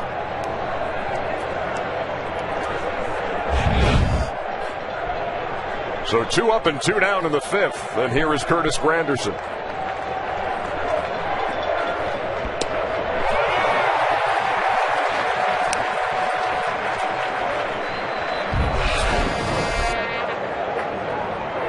Granderson has popped up, hit by a pitch in the 3rd.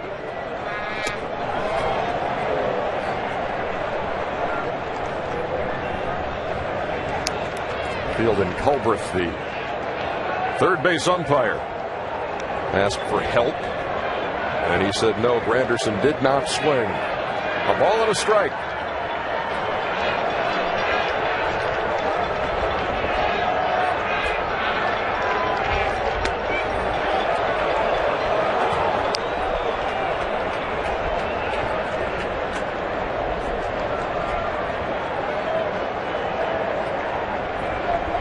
That's Mike Maddox, the Rangers pitching coach, watching as Granderson launches a deep foul ball into the second deck over there.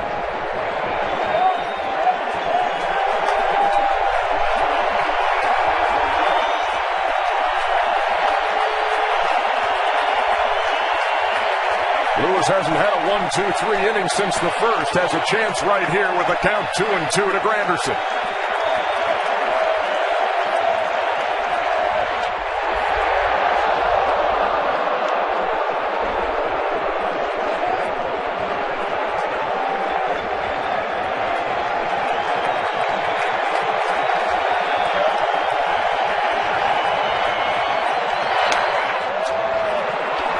And a 2-out walk has Granderson at first. That is a pitch that you would like to have back. A little 3-2 slider on the outside corner with a 5-1 lead. I'd be more apt to run a little sinker away, John, and try to challenge Granderson there with Teixeira up next. Yeah, absolutely. You probably thought that 3-2 pitch was going to be either called looking or ride the emotion coming off, but now he's gotten a walk and has to get out of this inning without any damage happening. Teixeira turns on that and puts it in the midst of the photographers next to the Rangers dugout. The low point of the season for Teixeira back on June 8th. He was hitting .211. On June 5th, he was 0 for 6 with 5 strikeouts in a game at Toronto. Then went 42 straight games reaching base safely through July 27th, and he was back on track. Wound up hitting .256 with 33 home runs and 108 runs batted in.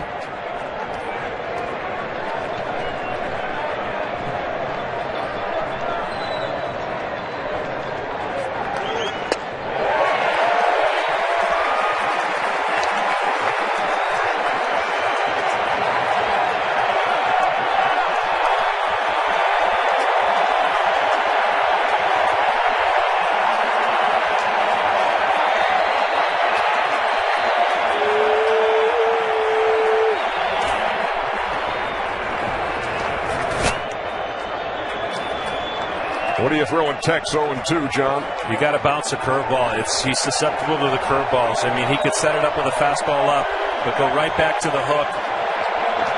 Try to finish him off 0-2. He finished him off and finished off the Yankees in the fifth. We head to the bottom half in a 5-1 game.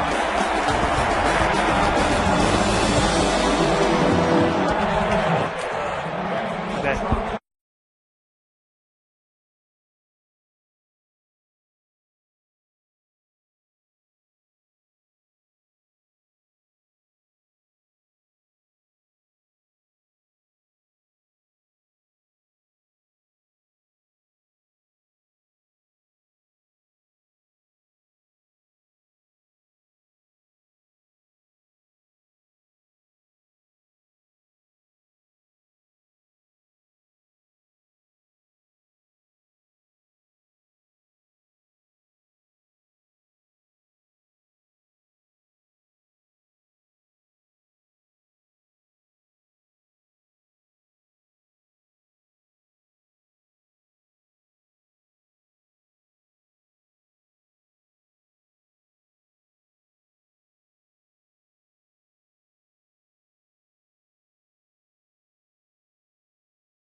Our pitching comparison is brought to you by Liberty Mutual. What do you make of the numbers so far, John? Well, Phil Hughes had a great fastball in the first inning, but ever since hasn't been able to get it down. And the Texas hitters, we told, were going to be different. They've taken advantage of it. Colby Lewis has been settled. His nerves have not been an issue. He's made big pitch after big pitch. Nelson Cruz fouls back the first pitch against Phil Hughes, who goes to work here in the bottom half of the fifth inning. Texas trying to even the series and leading the game 5-1.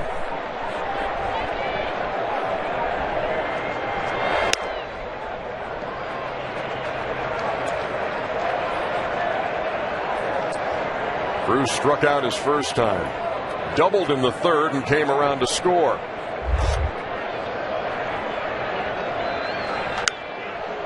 And this is a mile high. And out of play just behind the Yankee dugout.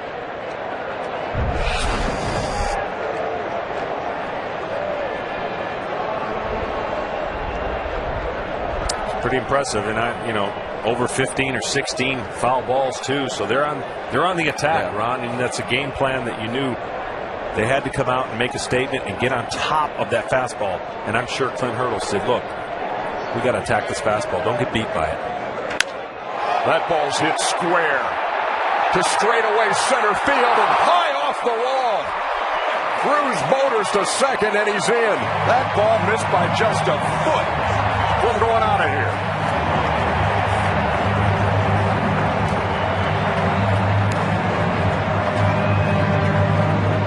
Well, we looked at those pitching matchups. One of the things that Phillip Hughes is struggling with in today's ball game, that is the sixth two-strike hit. So he's had the inability to put hitters away. And that was a line shot just missing going out of the ballpark. That's two now. To the right center field wall and the center field wall. 2 doubles for Cruz. My mistake, 10.5 inches. Very good. Here's Kinsler. Last time they were in this situation, he laid down a sacrifice bunt, which Rodriguez fielded. Fouls this one back. Well, Kinsler now in this, very similar to the last time he bunted. He's in half sacrifice mode, half try to get it down to third base and maybe get a base hit. Yeah, if he wants to sacrifice himself, he should. Right. He was trying to move him over to third and get a hit.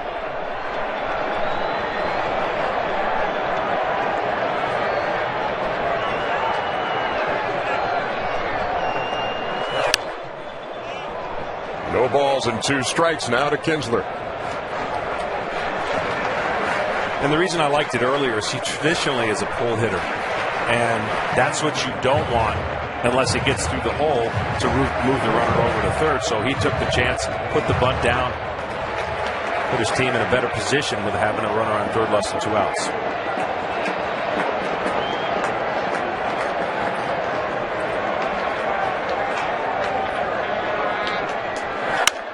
To right. Swisher on the move. Can't get there. That ball's off the wall. Kinsler is going to have 3. And the Rangers lead it 6-1.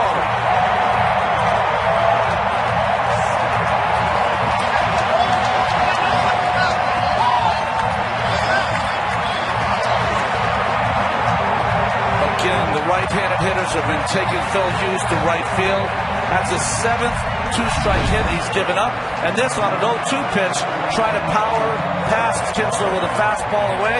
Nice try by Swisher, recognizing the part of the game, wanted to come up with a big play, and thwart the hit by Kinsler, not able to come up with it. And by the time he gets to it with the hustle, a triple by Ian Kinsler. And he did him a favor. For a pull hitter, you got to go get him to pull the ball. He threw it outside. All he did was go with the pitch, got the runner over in, and got to third. Hughes out, Chamberlain on. And here's Matt Weiner in Atlanta.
And the Yankee bullpen in this postseason, lights out.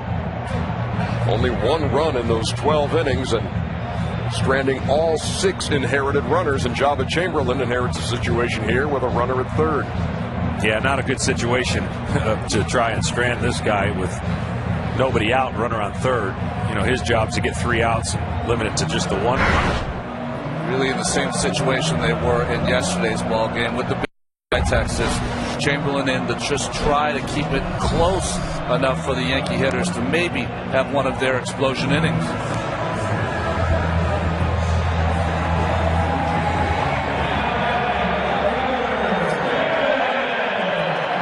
Phil Hughes goes 4+, does not retire a hitter here in the 5th. Had 3 strikeouts, all of those in the first inning. And here's David Murphy. A homer, then a double. 2 runs scored, 2 runs knocked in. And another runner out there for him at third, and Ian Kinsler.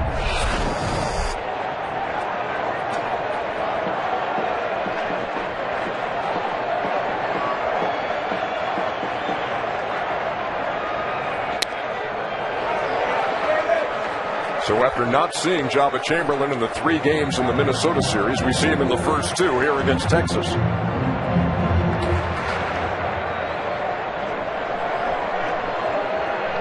Yankees on the edge of the grass in the infield. As Kinsler cuts right through it, fouled it off. Well, if you're the Rangers offense and the Rangers team for that matter, you know there's an alarm clock that goes off for the Yankees in the 7th inning on. You're trying to cancel that wake-up call. You're basically trying to save it for Game 3 and put this game out of reach. Prove to yourself, enough's enough. Ron Washington said before the game, we got to get this no home playoff wins thing behind us. High and away. Because as much as you try to ignore things like that, it just doesn't go away. I think sometimes you have to, it's better to embrace them. You know, hold them close. It'll hold them as a chip on your shoulder.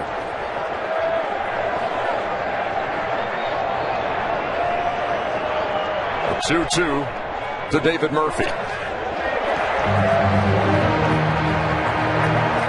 And the count full. You know, for Jabba to be really tough, he's going to have to command his fastball, and that hard slider's got to look closer. It can't be in one zone and then a bottom zone.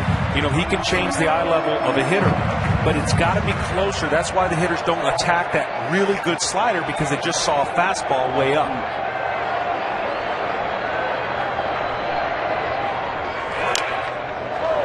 Just did get a piece.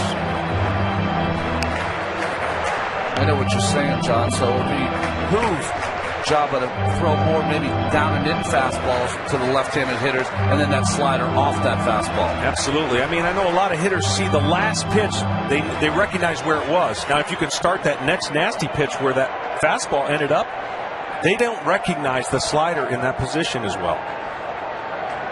Another payoff pitch. And he got him. To the point right there. It's like you guys have played this game before, John. Let's check in with Craig Sager. Well, the Rangers are running like deer on the base paths, and the Antlers are up in their locker room. A 10-point deer that Josh Hamilton bagged with a bow last year has been above his locker all season. But when the team came to the locker room today, there was an 18-point deer. He says it's time to raise our expectations, go for bigger and better things. It was supposed to have been there yesterday, but fell off the table and the left antler broke. But a couple of screws, some glue, and some tape, and maybe that bad luck from yesterday is gone. Broken antler. Hate to see that in this league. Here's Benji Molina. Benji's a great story. Mentioned he's the oldest of the catching Molina brothers, and just a shade over 2 years ago that he got the phone call that his father had passed at the age of 58 of a heart attack right out of the blue, and he had a series of 5 phone calls from cousins and then eventually his brothers in tears talking about that. And he says he remembers and right now would give anything. He would swap it all for more time with his dad, who would come home from work, never complained about, hey, let's go play, let's go take some BP, let's go hit grounders, as he grew up in Puerto Rico. Goes down swinging here, and he said there is a book in the works. Maybe next year it'll be released, and he said it's simply a tribute to my dad for what he did for me in the 58 years that he lived. It's a guy, Benji Molina, who his mom even lobbied for him to get a look from scouts, because they would come to Puerto Rico to look at Jose, and they said, hey, my other son, he's hitting 400 as an outfielder, give him a look. The job at Chamberlain getting the job done here as Mitch Moreland steps in. Ian Kinsler still standing out there at third, now with 2 down.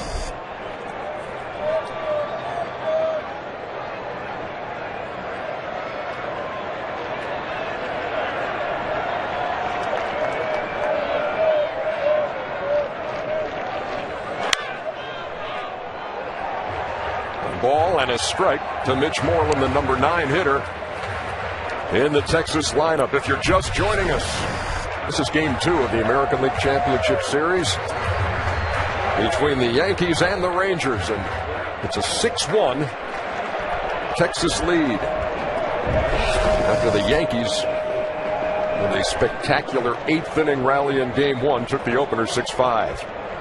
Jabba can get out of this inning. Boy, that goes a long ways, not only for his confidence, for New York, keeping him in the game, but just the opportunity to use Jabba now in other situations other than a 5-run lead or deficit. Moreland waiting on a 1-1. And Jabba a strike away from stranding Ian Kinsler at third. Cruz doubled to start the inning. Kinsler tripled him home to make it 6-1 with nobody out.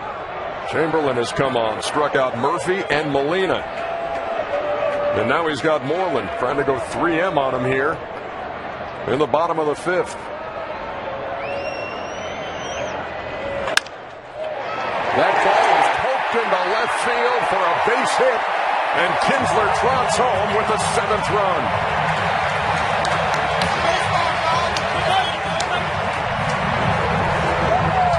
Well, that was some nice hitting from Mitch Moreland. Got behind in the count, as many of these Texas hitters have, but the 8th 2-strike hit, and this one for an RBI. Fastball away, good pitch, just going with a pitch and finds a hole.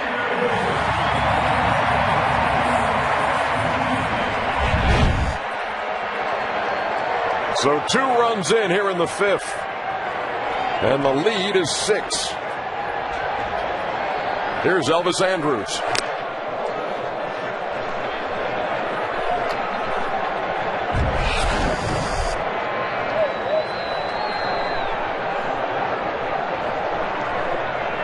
You throw a pitch like that he pokes into left, John, Ron, I mean, what are you going to do? You're a strike away from getting out of that jam after 2 strikeouts. Yeah, there's not much you can do. Obviously, that run's charged to Phil Hughes, but Jabba has looked good. He's thrown the ball extremely well. It's a defensive swing that just found the hole.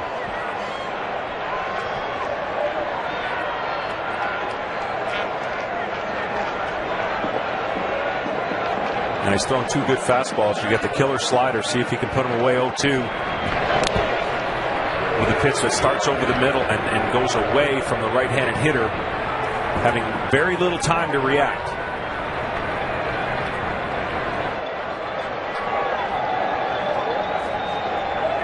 Andrus is 2 out of 3.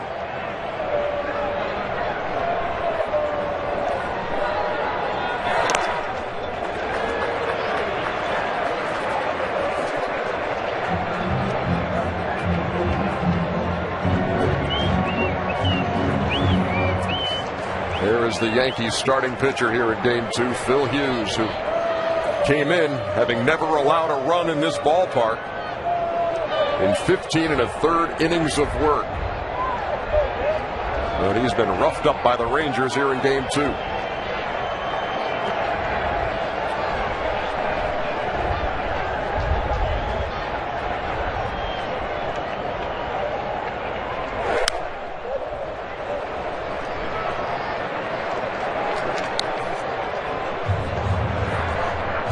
They've been doing a nice job. 8 2-strike hits. When they get 2 strikes, they fouled off a lot of pitches. I think the one thing that you haven't seen from either Hughes or Jabba, and it's hard, Jabba's just got in there, not a lot of pitches inside to the right-handers so far in this game for strikes. So they've been able to foul off that good pitch on the outside corner.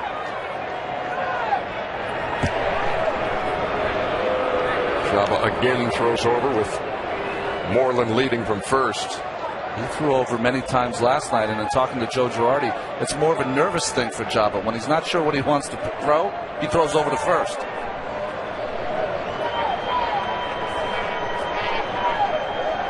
The 1-2 on the way.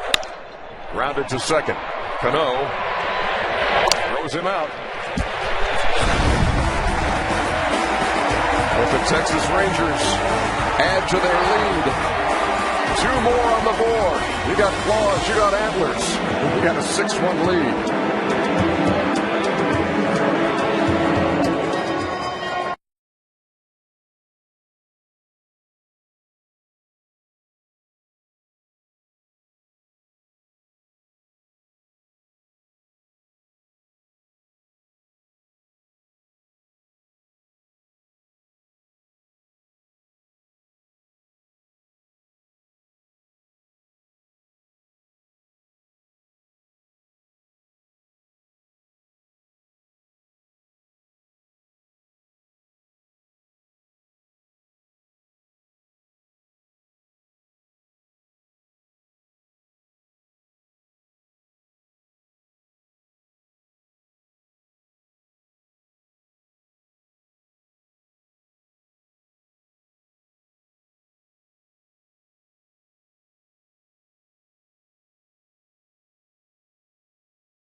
Adventure Card.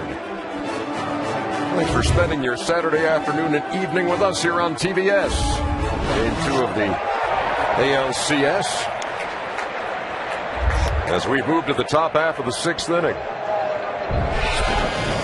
1-4-0 for the Yankees, 7-11-0 for the Texas Rangers. As Alex Rodriguez pops over there by the Texas dugout, and Mitch Moreland made the play.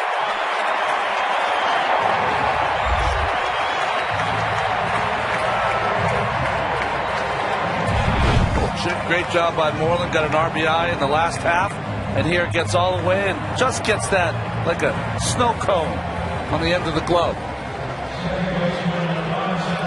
If you're a starting pitcher, those kinds of outs are the ones you go, maybe it's my day today. Well, you know, it's better of his day based on the run support he got during the regular season, which wasn't much. He was 8-0 when he got 6+ runs, so he's doing a nice job pitching with the run support. Not everybody gets, you know, you're in tight games all the time. Not everybody knows how to pitch when you get a lot of runs because you're so used to, hey, wait a minute. Now I got room for error. I got mistakes. Here's Robinson Cano. Flied out to right in the 2nd. Doubled in the 4th. And has scored the only New York run. I just get a feeling, sitting with you two, that this is about as close as you want to get to Robinson Cano. I don't think either of you would really relish, although I'm not going to take away the competitive drive from you two. But you can take that away, too. Yeah, we don't have that either. No, this guy still does. Okay. Believe me. He'll race me to the elevator. The game's over.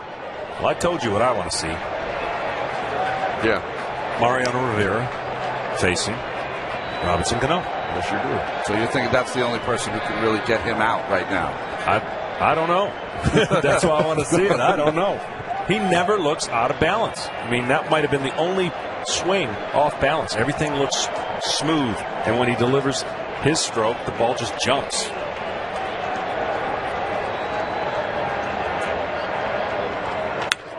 That ball's hit to right, and it's deep, and forget about it. Robinson Cano with an absolute bomb into the upper deck.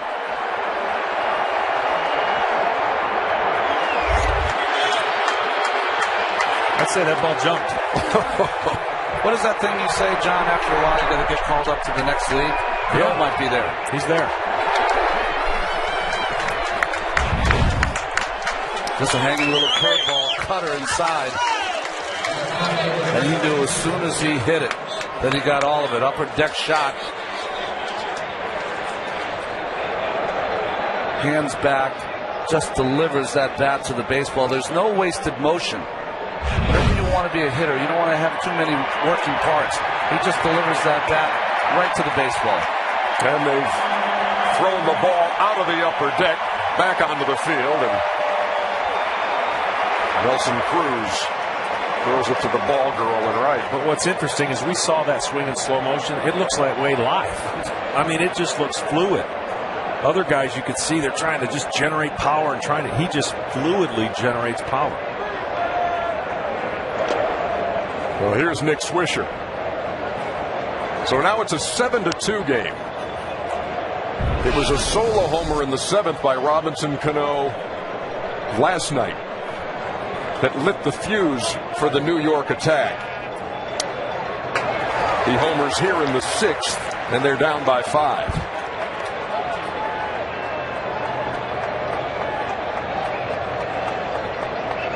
A 1-1 to Swisher. John, you spent a lot of time in that bullpen. You think some of those heart rates in the Texas bullpen are starting to thump a little bit? They might be, but if I'm anybody down there, I want, you're going to pitch. Yeah. And I want the opportunity to go right back, as they say, get back on the saddle and just prove that it was just a fluke. Yeah. Pop foul over there by the line. And just out of reach. I mean, one of the things that, a resume or a characteristic of a bullpen guy is, some say, you got to be a little crazy. You know what you got to have? No memory. Yeah, it's got to be like, what? What happened yesterday? You're paid to forget. Eck was one of the best closers in the history of the game. It only takes one thing that people talk about. He did so many great things. As a closer, you have to block out. You got to know that you're only going to be noticed when one thing goes wrong.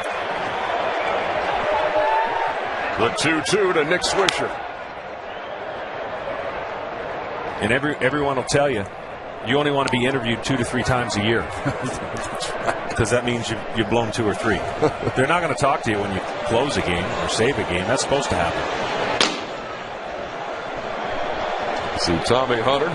Clay Rapata is the left-hander.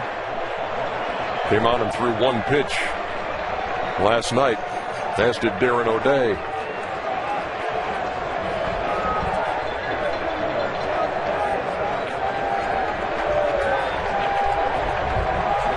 Lewis working in the 6th, and he strikes out Swisher. With the put out, 2-3.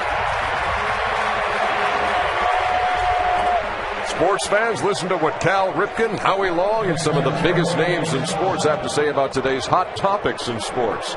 Check out Behind the Mic, presented by Allstate, exclusively on SI.com. Well, Tommy Hunter was penciled in to start game 4, so all hands on deck, even in the second game. There's Jorge Posada, who's walked and struck out.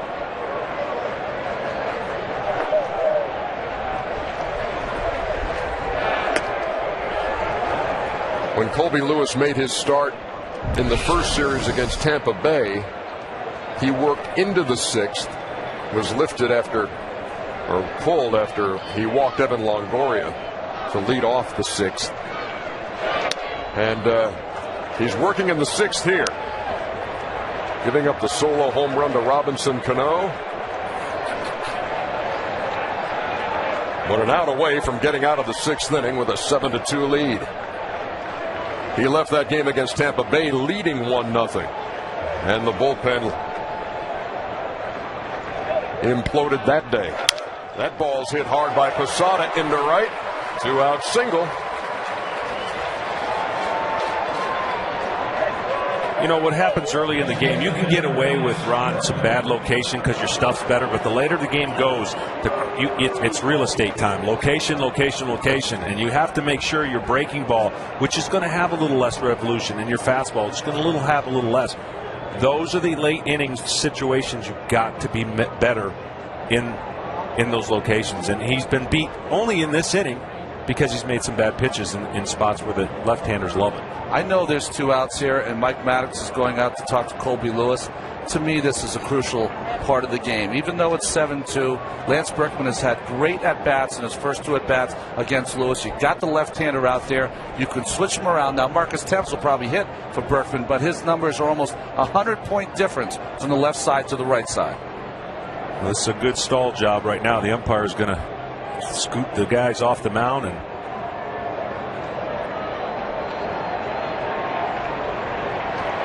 you will get a little more leeway in the postseason from the umpires, knowing that every out is critical.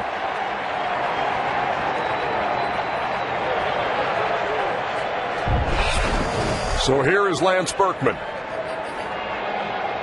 Lined out to right his first time.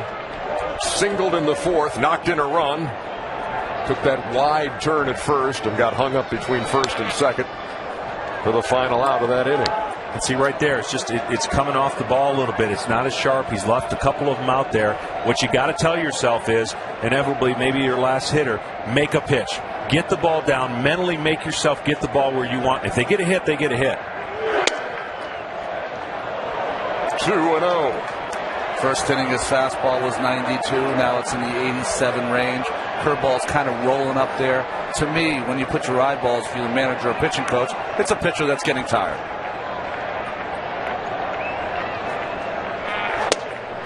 There's a strike. 2 balls and 1 strike. Posada at first and Berkman at the plate. 1 run in on a mammoth solo homer by Robinson Cano. And here comes pitch number 101.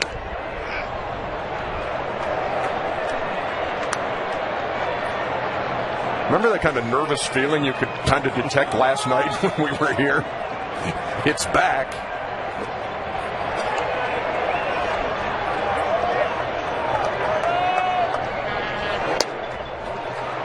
First and second with 2 out.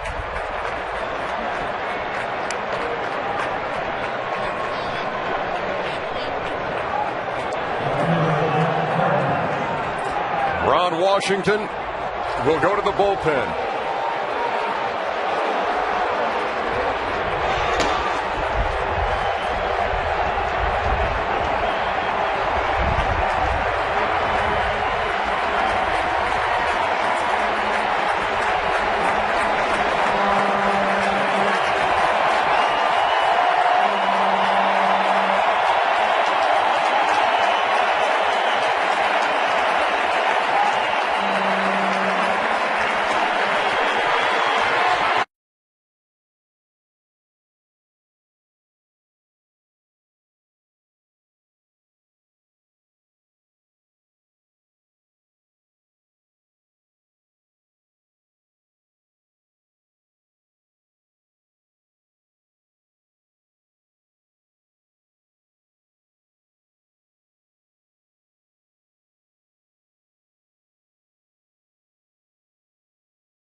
Pitch to Robinson Cano that he hit about 1,000,000 miles an hour for a base hit.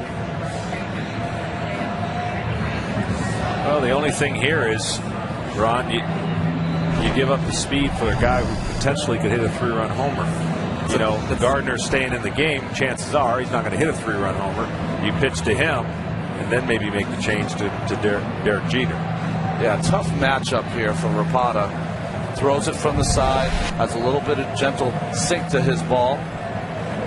Kind of a left-handed specialist and facing a guy who has eaten up left-handers all season long. So Marcus Timms, pinch hitting here in the 6th.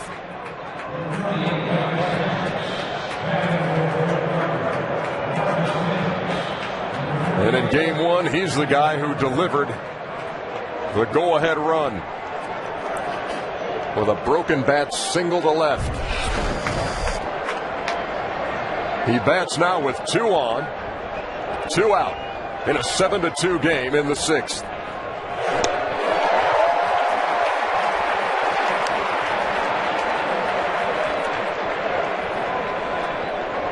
Great first pitch. Yesterday he came in and faced the left-hander and threw a fastball, and that was his only pitch of the game. Today he comes in and throws a nice off-speed pitch and gets strike 1.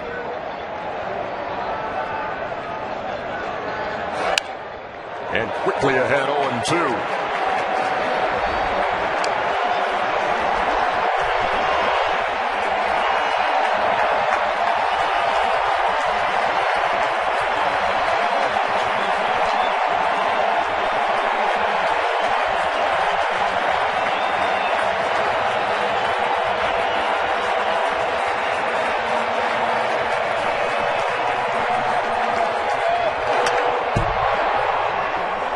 Spoiled that one to keep the count at 0-2.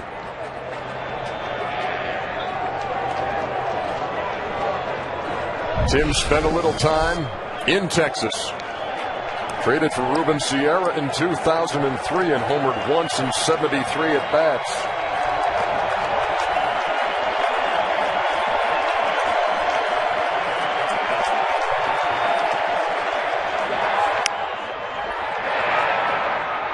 Got a play foul. So Rapata right around that plate. Ahead in the count 0-2. He's one of the left-handers who was not on the postseason roster in round 1 against Tampa Bay. But given the success teams have had with left-hand pitching against the Yankees, they added 2 for this series.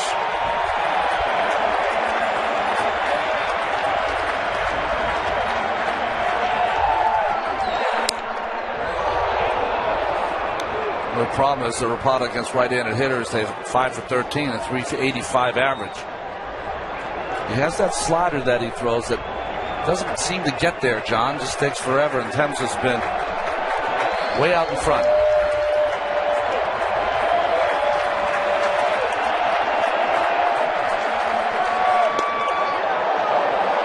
Now the problem is, the more you see of it as a hitter, the better you're able to, from that angle, locate and get your timing down. He threw, I thought, a couple good fastballs that should have beat Timms, but he was able to foul them off and still looking for that slider. Now 2-2.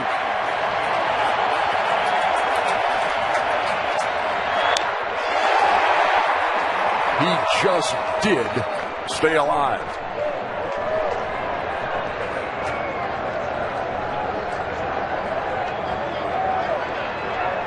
I mean, the gutsy pitch here, but it's so difficult for a sidearmer to backdoor that one and get a freezer, on the outside corner.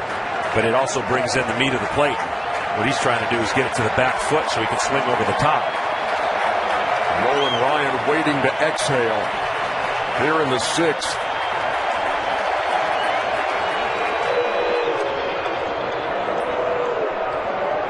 So vital that you're on the same page, especially on a stage like this. Well, this is why you have the veteran catcher. It's almost like he's massaging Rapata through this at bat.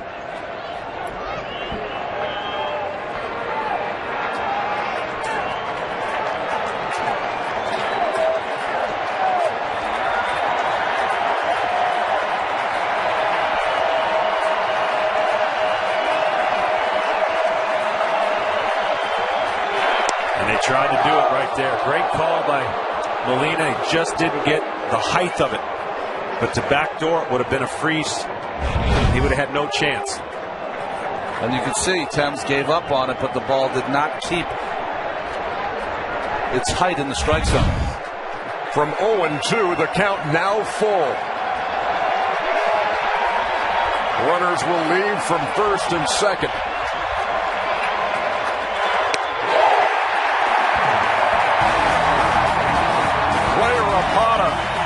What a huge K out of the pen.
roller coaster like that. Oh, that's the greatest of all time. Rangers have been riding one of those over these first 2 games of the ALCS. Had a big lead last night. Get away as the Yankees took the opener. They lead 7-2 as we play in the bottom of the 6th now. Marcus Timms stays in the game and plays left. David Robertson is the new Yankee pitcher. And he faces Michael Young. You're not a first car kind of guy on a big roller coaster. No, thank you.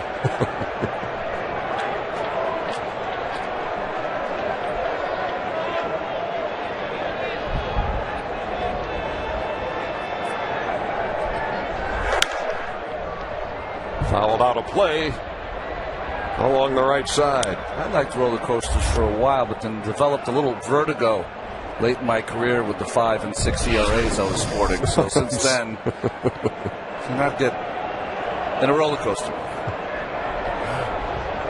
The self-deprecating stylings of Ron Darling here on display in the 6th inning, game 2 of the ALCS. That ball hit by Young to the gap in left center field. Curtis Granderson calls, and Timms backs off. That's 1 down.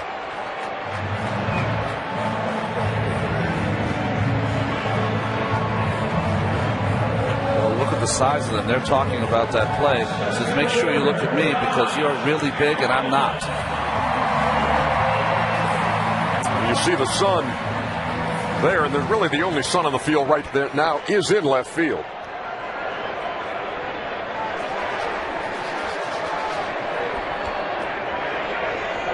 Here's Josh Hamilton.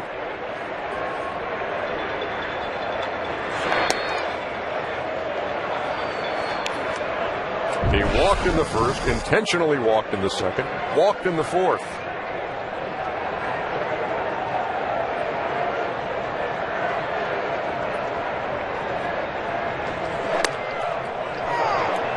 A ball and a strike.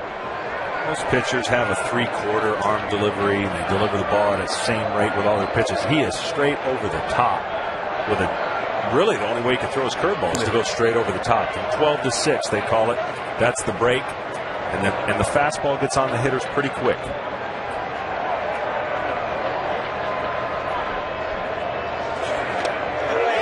Tried to check on the 1-1, but couldn't. Ball and 2 strikes. Josh Hamilton leading baseball in hitting this year. We take a look at the hit chart and where they go.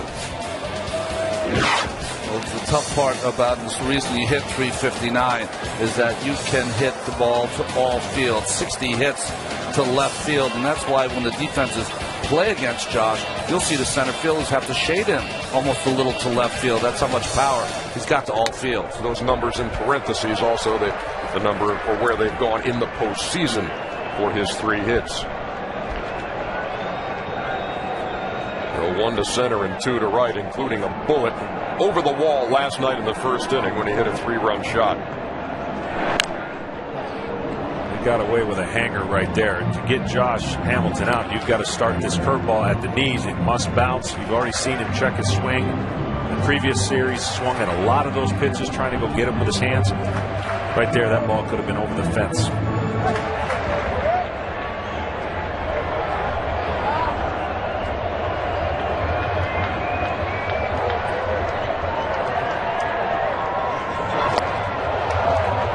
And Robertson fooled him for the second out.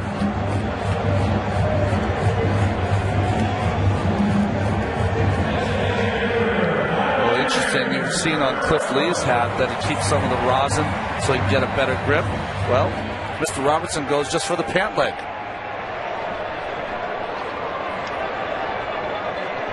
What were your tricks, John?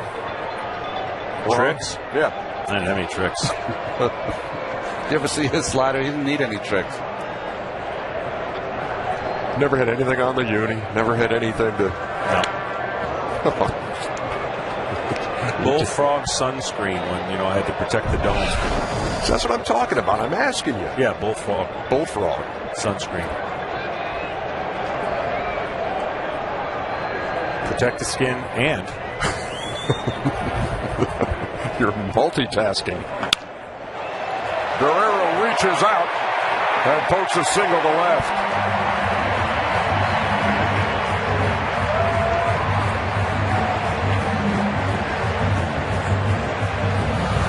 You know, the rosin really is for guys who sweat a lot. Their hands sweat. You need to dry it off. If you got dry hands and dry skin, you go to the rosin. It's really not going to do much. Former teammate Steve Avery, nobody sweat more through his hands, and he was going to the rosin all the time. The rosin combined with other things, well, that can help the grip. There's a rosin bag.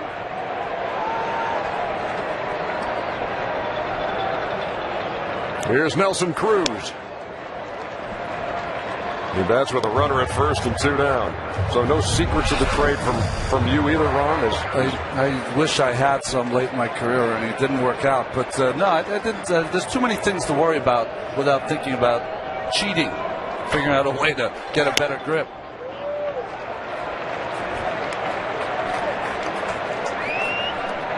A lot of talking with Molina. You don't want me to get into the discrepancies anyways on how a batter can have pine tar in his hands to grip the bat, but hey, look, I know how to get in your kitchen. I know. Well, you did.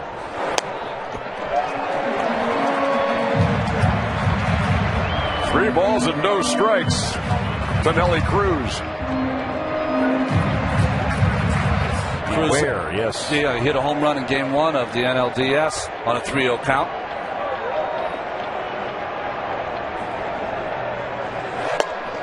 Green light there, too. 3 balls and a strike. Not every hitter in baseball can swing 3-0. A manager's only going to give the responsibility to the guys that, if you're going to hit 3-0, you got to pull that ball or hit that, see the ball, and not get too antsy. Cruz has doubled twice and scored twice in this one. It's a 7-2 game. He does not get cheated. 3 balls and 2 strikes.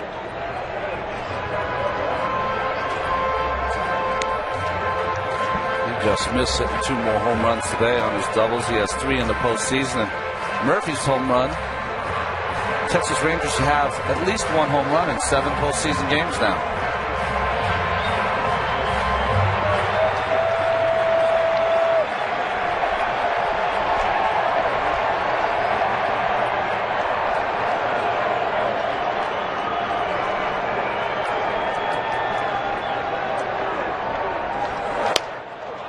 And Robertson strikes him out. Second strikeout of the inning for the right-hander. We're heading to the 7th.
Question comes from Nancy from Buffalo.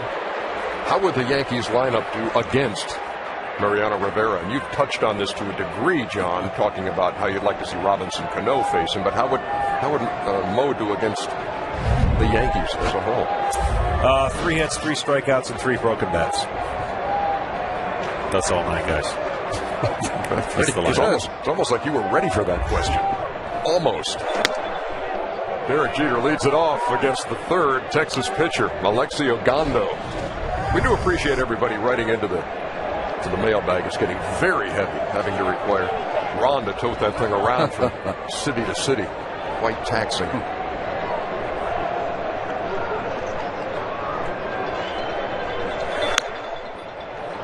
It's going to be interesting to see how Gondo reacts here. Struggled a little bit in the division series. Here's a guy that never pitched higher prior to this season, higher than the Dominican Summer League, and was just such a big part of their bullpen coming down the stretch. His ERA at home, .78.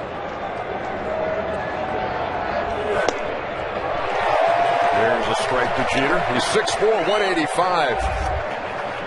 And turned 27 years old earlier this month. Had some visa problems after the Rangers had gotten him from Oakland in 2005 and actually had to pitch in the Dominican Republic while they ironed that out. Originally an outfielder.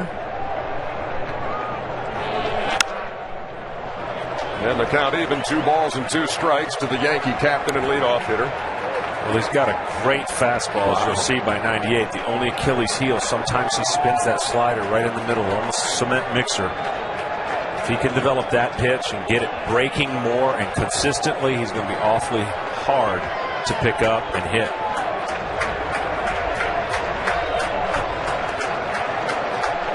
Jeter 1 out of 3, a couple of strikeouts and an infield hit.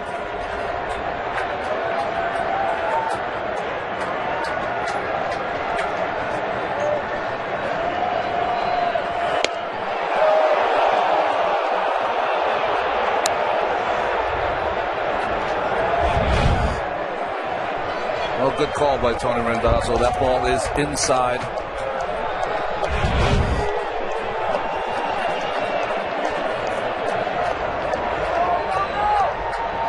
Well, the Rangers used 5 pitchers last night. Agondo was not one of them.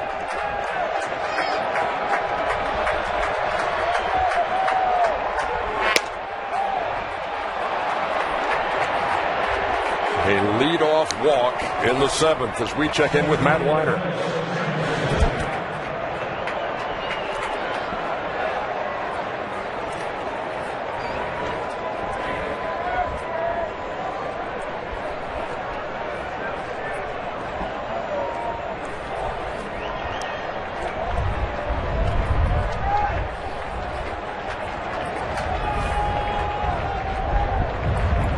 Thank you, Matt. Looking forward to seeing Matt and Cal and Eck and Boomer all on site at Yankee Stadium as they bring you the pre- and post-game shows. So that means they're going to be there? Help me out. What is that? What kind of question is that? You heard him say they'll be there. You heard me say I look forward to seeing them. Anderson takes. Ball and a strike.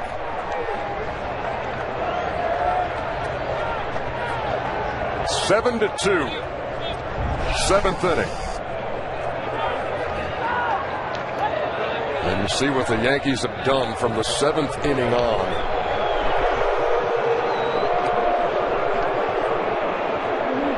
And in the last 11 postseason games between these two teams, the Yankees have outscored Texas 16-0 from the 7th inning on.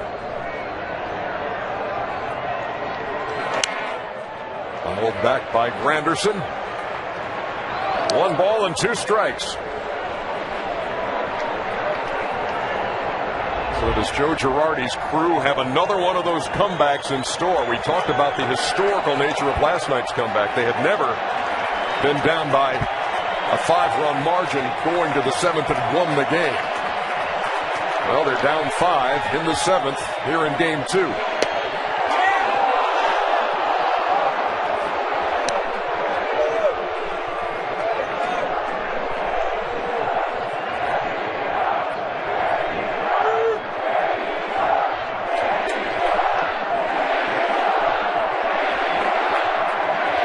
Granderson waiting on a 2-2 from Ogando. And he pops him up. Michael Young. One down.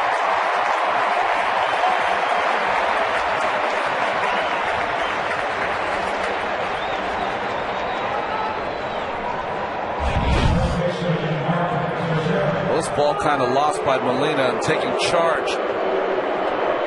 It was Michael Young coming in to make that play. Much easier for the third baseman than the catcher. And there you see where the sun has moved around on this field now, covering the first baseline and just a little bit in left field. Nothing like it was a couple innings ago. Here's Mark Teixeira with a runner on and one down.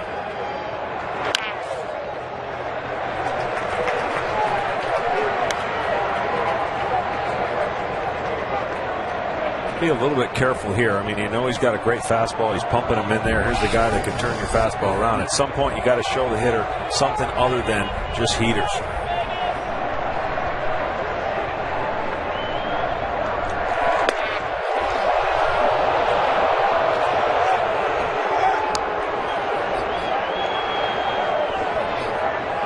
You can almost see the pain on Ron Washington's face with every single pitch.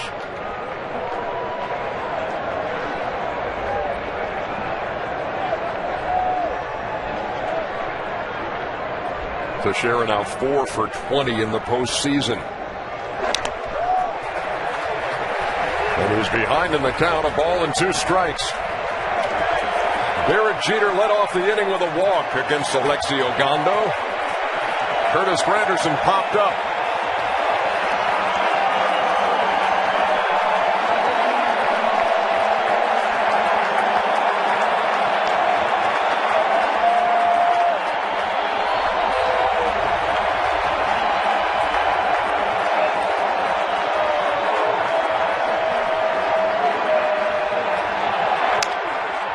Chopper to first. There's a force. Teixeira at first on the fielder's choice. Moreland fielded and calmly got the lead runner.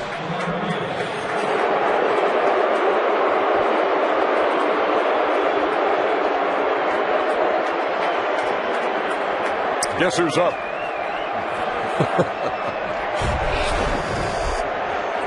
There's boos, and then there's boos.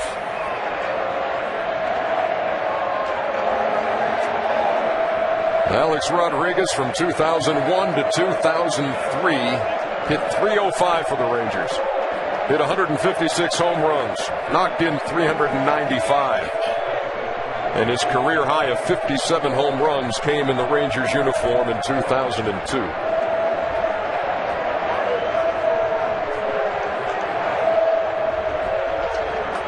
Later came the admission of steroid use in his Texas days. Played here for 3 years out of that massive 10-year deal for $250 million that he signed in 2001.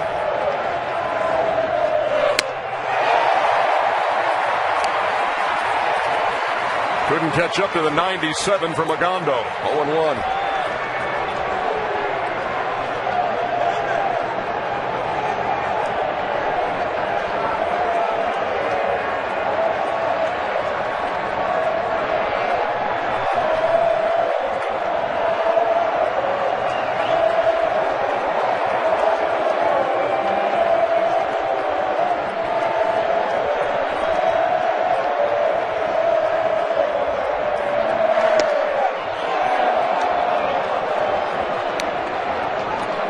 One ball, one strike in a 7-2 game.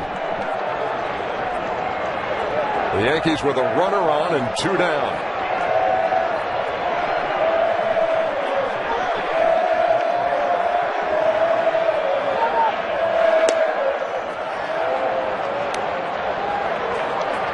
Well, Rodriguez delivered last night in the course of that big 8th inning rally.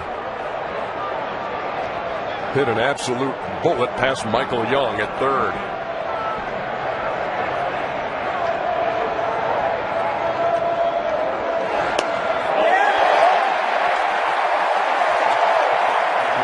done too much here of late, including the ALCS. Last 66 at-bats here.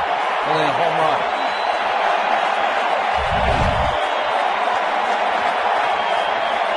Good fastball inside. Even though he didn't get the call on the slider, he at least changed the fastball streak that he had. In the air to shallow left. Andrews back and cannot make the play.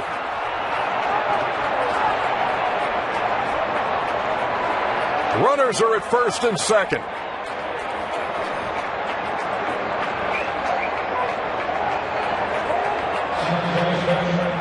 Well, we saw Andrews yesterday making a fantastic catch going out in the outfield. Just wasn't able to come up with that one. Goes about as far as you'll ever see a shortstop out there. Hits on the heel of his glove and drops. I was talking about the one he caught yesterday off the bat of Robinson Cano. This one not able to come up with, and Cano coming to the plate.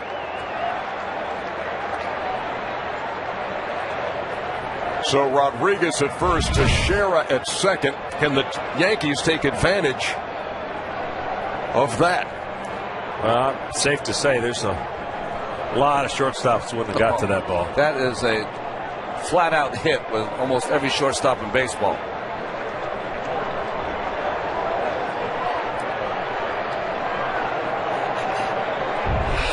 Cano is 2 out of 3. Double in the 4th and scored a run. Homered in the 6th on a ball that just landed moments ago.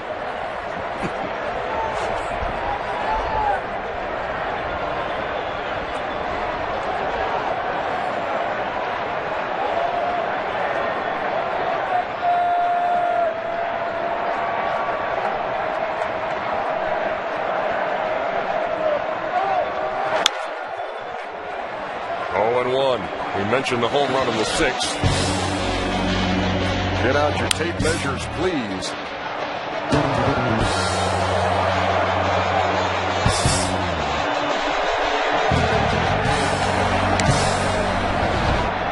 I'm amazed at some of the people that come to the game with a glove. No way would you think you're going to get a ball right there, and he caught it.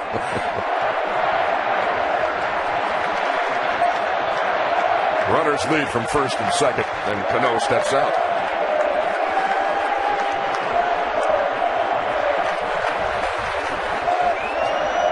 Gives you some perspective on where that home run traveled. 1-1.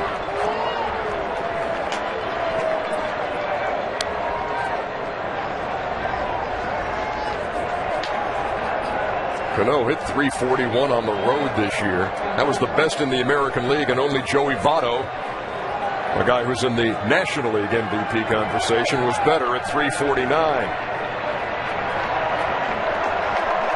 2 out of 3 today and hitting in a big spot here in the 7th.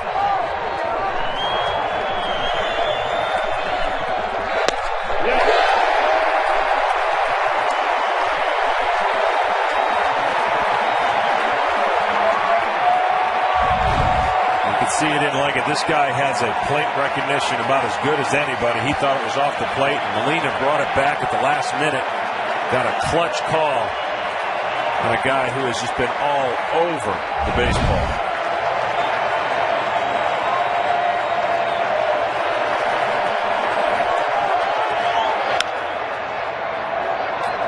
Count remains a ball and 2 strikes. Rangers have been a strike away in this inning from getting out unscathed and maintaining that 5-run cushion.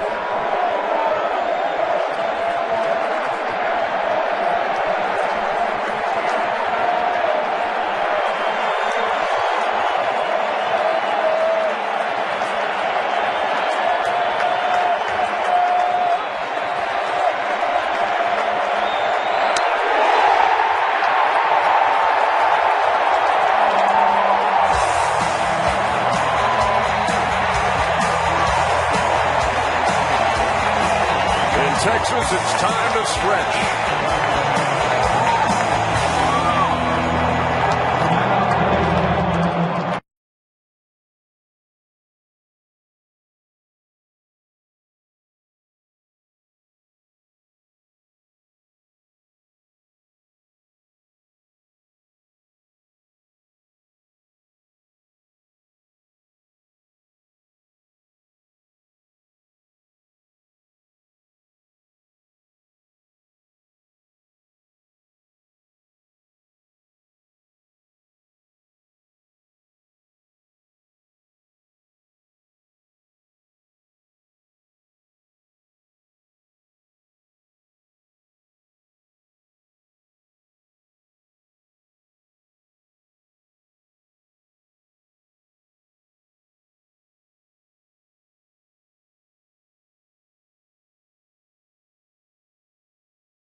Game 2 of the American League Championship Series here on TBS. After the Yankees staged that dramatic comeback in Game 1 to take the opener, the Rangers with a 7-2 lead as we go to the bottom half of the 7th at Rangers Ballpark in Arlington. Ernie Johnson and John Smoltz, Ron Darling at your service, Craig Sager on the field, and so a lot of eyes on that Texas bullpen today after what happened in the meltdown last night, and they have answered the challenge at this point. Yeah, they did a couple things they had to do, Ron, to feel good about themselves, get right back into it and make some adjustments. Well, made an adjustment. Rapana came in and got the big out, and then Ogando in the 7th inning. I thought that was a key inning for them. Going through the heart of the order, he was able to dispose of the hitters, and just a nice job getting them into the 8th inning. Yeah, Rapana, who only faced one hitter through one pitch last night, and that was against Robinson Cano, who had a bullet. He only faced one today, but that was Marcus Timms, a right-handed pinch hitter, and he struck him out to end the 6th with 2 runners on. And then in the 7th, Ogando got into a little trouble, but was able to strike out Cano to end the inning and maintain that 5-run cushion for Texas. They lead it 7-2. And they look to add on here in the bottom half with Ian Kinsler set to lead off against David Robertson.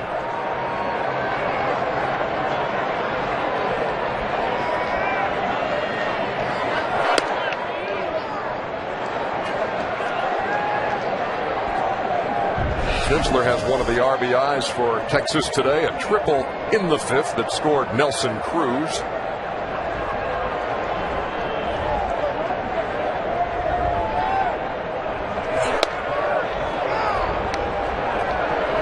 Robertson right away has him in an 0-2 hole. That reaction by Kinsler, took 2 fastballs right down the middle, almost like he was looking for something else.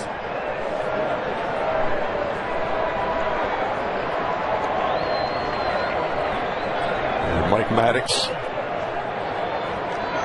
the Rangers pitching coach, speaking with his reliever Ogando as Kinsler pops it up.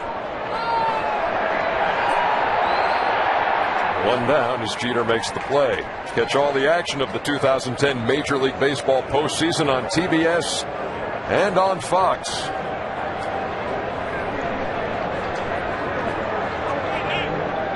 Joe Girardi is making his way to the mound, and he will make a pitching change. David Murphy is due up. And the lone left-hander in that New York pen is Boone Logan, who's going to get the call here in the 7th. We'll be back.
On TNT. I played there, challenging track. Maybe not for those guys, for me. Look forward to a couple of days of coverage from there. It is one of the great events to be a part of. And Boone Logan, the left-hander, has made his way on, and Ron Washington will counter with Jeff Francoeur.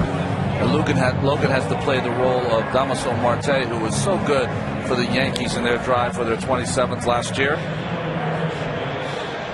So in game one, the situation was kind of flip-flop. David Murphy came on and pinch hit for Jeff Francoeur. And today it's the other way around. That's a good move. You get Frenchie another at-bat who's going to play a big part with 4 left-handers probably pitching if you go a 7-game series. But also you get provided with that great defense that he provides in right field.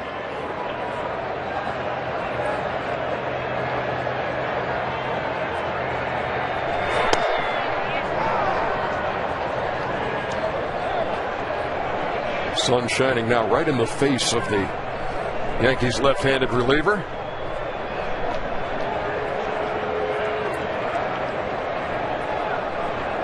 It's dinner time, local time here in Arlington. 10 minutes after 6 as Francoeur gets a hold of one to left center. But Granderson has room. 2 down.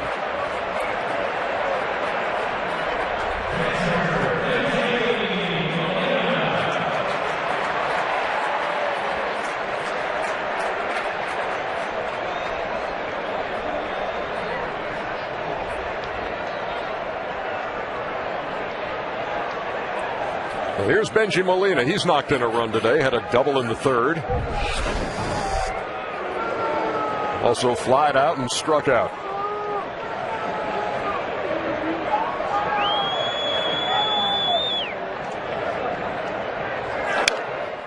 Had a big cut, fouled it back 0-1. The Rangers got on the board in the 1st with 1, scored 2 in the 2nd, 2 in the 3rd, 2 in the 5th.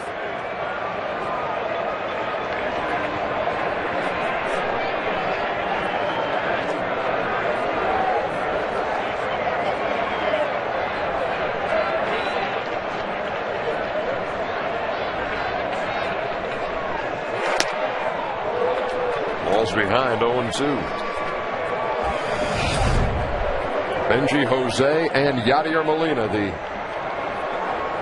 catching brother act, and all with world championship rings. Oh, to have them in your neighborhood growing up if you're a pitcher. Man, I couldn't find anybody to throw to back then. Count stays 0-2. Had to be a shock to his system when he's in San Francisco and he's established there as the catcher, and Buster Posey comes up and it made such an impact early, made him expendable. Now both of those guys in the postseason. Among the 4 teams left playing.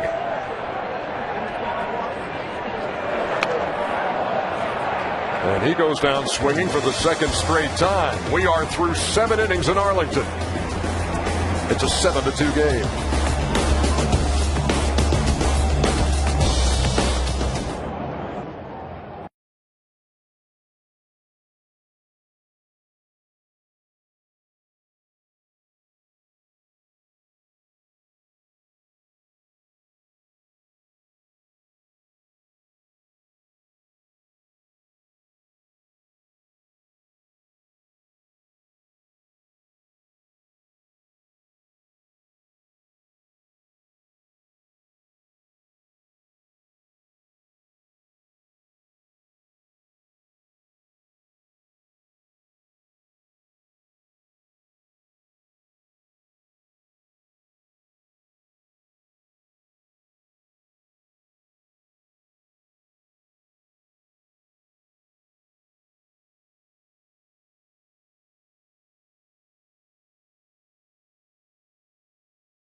Glory Days, November 16th at 10, 9 Central only on TBS. Now we move to the top half of the 8th. Texas Rangers 6 outs away from their first home postseason win. Jeff Francoeur, the new right fielder. Nelson Cruz moves from right to left. And Darren Oliver is the new Ranger pitcher. The ball to Nick Swisher. Now you revisit last night. He came on in relief in the 8th and faced 2 hitters, Swisher and Teixeira. Walked them both.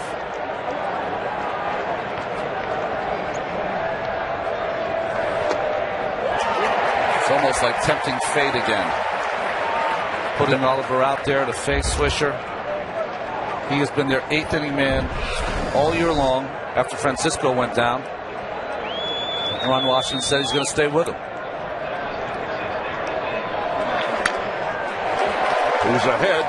A ball and 2 strikes. I mean, if this works out for the Rangers today for their bullpen, it's a feel-good trip to New York, that's for sure. That the last memory you have is not of the 2 guys I walked in game 1, but of an effective job in holding a lead. That's what's at stake here in a series that stands 1-0. Rangers trying to even things up. Swisher went down to a knee in staying alive, 1-2.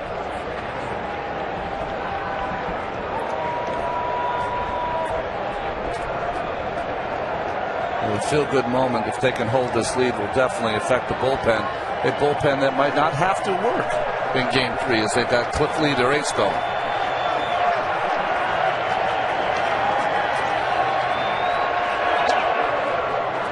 Two and 2. Strange, too. It's one of these situations in which you look at a best of 7, and people are looking at both and saying, you know what? What they need out of that is a split. The road team needs a split, and the home team needs a split, simply because of the way the starting pitching lines up. 3 balls and 2 strikes. The thinking in some minds being that if the Rangers go to New York 1-1, Cliff Lee pitching in Game 3, if he's Cliff Lee, then you know you're coming back to your ballpark in the series. But the conventional wisdom always being, if you're the team that opens on the road, get that split, and you feel good about yourself going home. Seen this movie before, have we not? We check in with Craig Sager. Well, I know one person doesn't want to see this thing happen all over again, and that's Darren Oliver's mother, Hazel. I asked him if he slept well last night. He goes, well, I had to keep consoling my mom. She was in tears, kept telling me how bad she felt for me. I said she was married to Major League Baseball player Bob Oliver. He said, man, she didn't get nervous when he played, but when her baby's on the mound, she's a nervous wreck. Thank you very much, Craig. Well, when he came on last night, he could turn 2 switch hitters around to the right side. Teixeira was the second one last night. Posada's the second one tonight. And more importantly, the guy on deck, too. We've seen the numbers turned around as a right-hander. Not very good. He struggled as a left-hander. Pretty darn good. Swisher with the lead at first, and Posada waits. 0-2.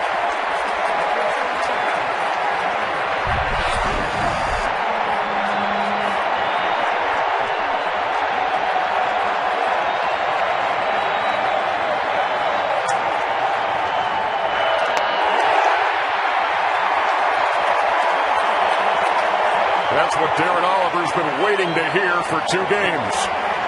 1 down. That might be the biggest strikeout Darren Oliver's ever gotten in his career. Well, you know what's amazing about this game and at this time, it doesn't matter how many innings and how many years you play, there are such things as big outs and big moments to prove to yourself, okay, let's just reset all this. And that was one of them. You know, he 3 walks in a row. Probably hadn't done that too often in back-to-back appearances. His 3rd time around with the Texas Rangers in a 17-year career. He's 40 years old, and he faces Lance Berkman now. Berkman, the DH today. was hitting left-handed against the right-handed starter, Colby Lewis. Singled and knocked in a run in the fourth.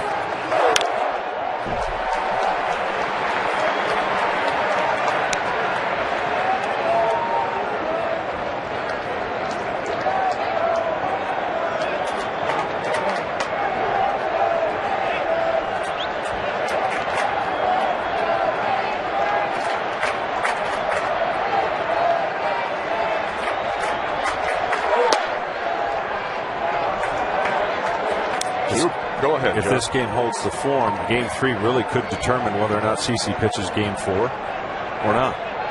Chances are, if the Yankees are up 2-1, he won't. But if they're down 2-1, you've got to be awfully pressed to think that Joe would be inclined to go that way. Grounded on the right side. Great stop and throws him out. Boy, Ian Kinsler. That was top drawer stuff right there, as Berkman went the other way. Well, he was shaded, Berkman, up the middle and really had to fight to get over to get to that baseball. Landed awkwardly on his hip, but still able to make that play. Really caught that ball behind him. Huge out for the Rangers.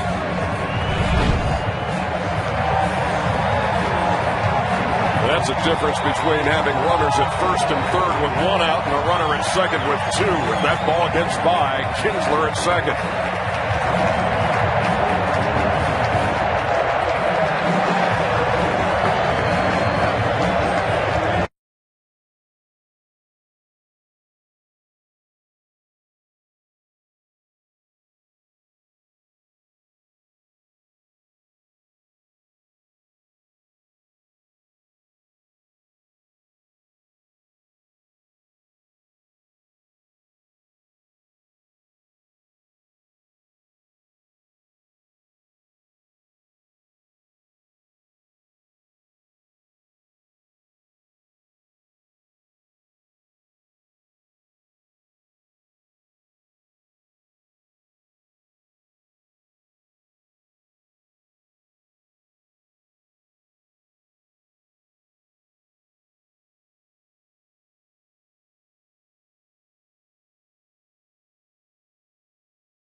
To third. Young with the stop. The throw across. Got him. The Texas defense bails them out in the eighth. We head to the bottom half.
TNT, True TV, and CBS.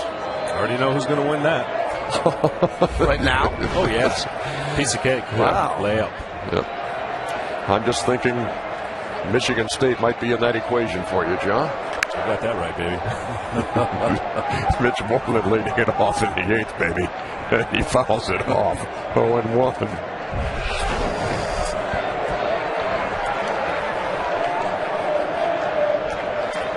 If you're wondering what the longest winning streak against a single team in postseason baseball history is, I'm about to fill you in. Boy, is that a tease as he fouls it back. The Red Sox beat the Angels 11 straight times. That is the record. The Yankees have beaten Texas 10 in a row. And the Rangers are 3 outs away now from getting that off of their back. Something that Ron Washington said, now let's get rid of that. Let's get rid of that. Hey, when are you going to win your first home game in the postseason? All of that stuff.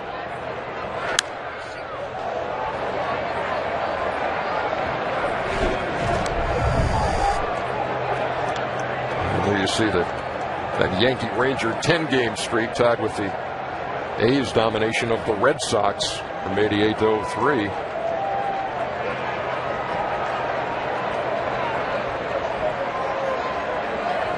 Moreland's had a couple of hits. He's scored a run.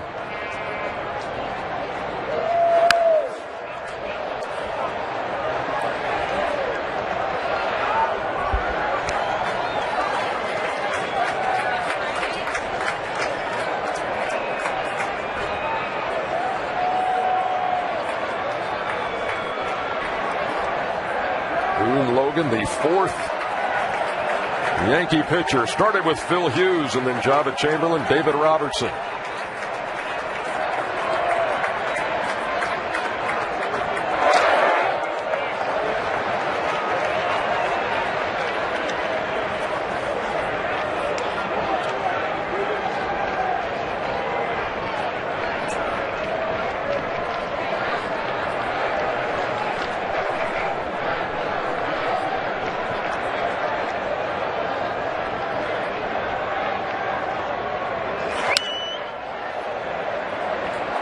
Moreland providing souvenir after souvenir here in the 8th.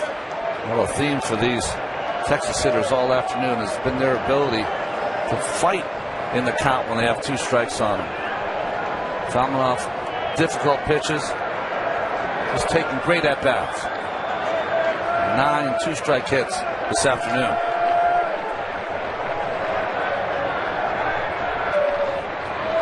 The 1-2. Ball's hit hard, but fouled on the right side.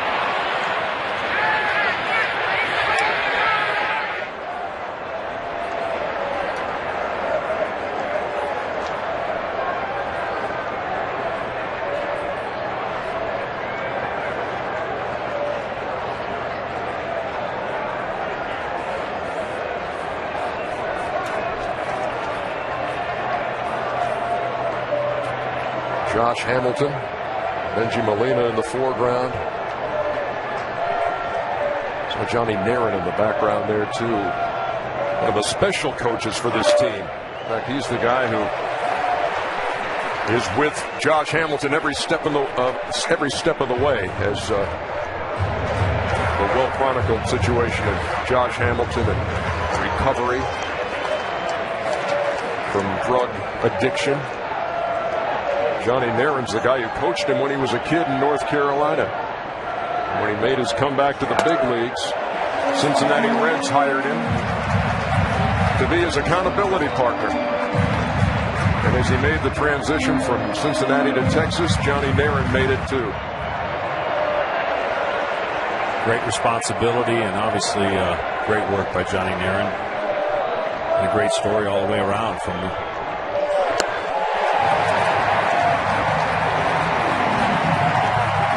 Mitch Moreland works a walk to lead off the 8th.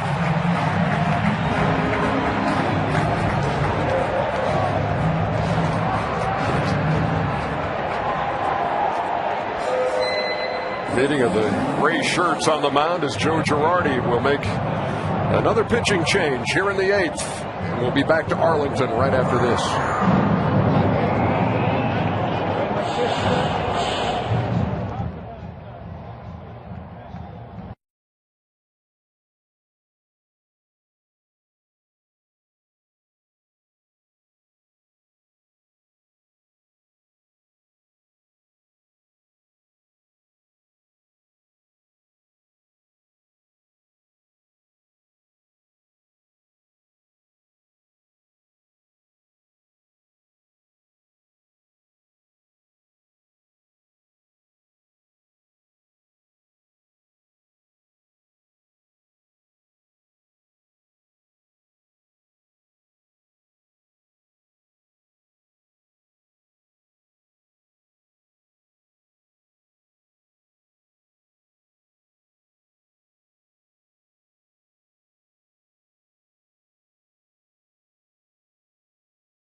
And it is Sergio Mitre, the right-hander. Well, Sergio Mitre has pitched a complete game down in the bullpen. He was up early with Phil Hughes in the 2nd and 3rd innings, so he should be comfortably loose here, coming on to pitch in the 8th inning. He's going to face the energizer of this Texas lineup, the leadoff hitter Elvis Andrus, and got it going early in this one today, guys, in the 1st inning. Well, he almost like he put the team on his shoulders early in the game, advanced on that wild pitch, stole 3rd base, and there on the double steal with Hamilton, picks his time, and with that great speed, scores the game's first run. That aggressiveness was a nice thing to see from Elvis early in this ball game. I thought it was huge for the Rangers to come out and say, okay, we made some aggressive mistakes, but we're not going to stop being aggressive, and they came right out and set the tone for the game. I'm almost afraid to ask if you have kept an actual count of the Antler plays in this game, or if you have. I have. I need one more. We need one more for the 5 that I told you were going to happen. All right. Andrews bats with 1 down, or with nobody out, and a man on here in the 8th. I definitely don't want to get you on a technicality, so I'm going to wait for 1 more. I really appreciate that.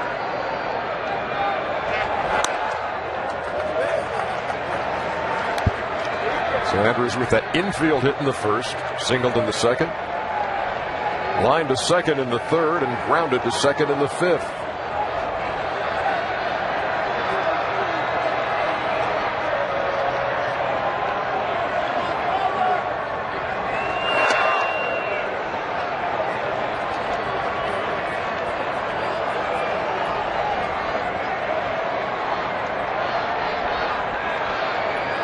Andrews came up in the Atlanta Braves organization, came over in the Mark Teixeira trade. They got him, and they got the guy you're going to likely see in the 9th inning, Neftali Feliz.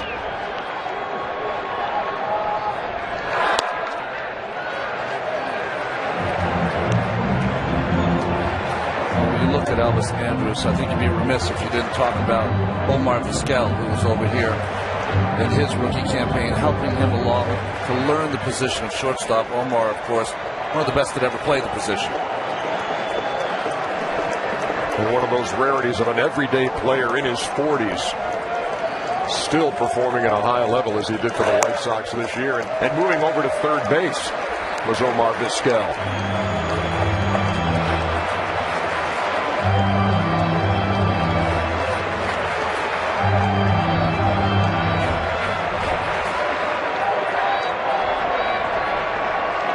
Mitre's fallen behind 3-1 to his first hitter. And there are Rangers at 1st and 2nd, both via the walk.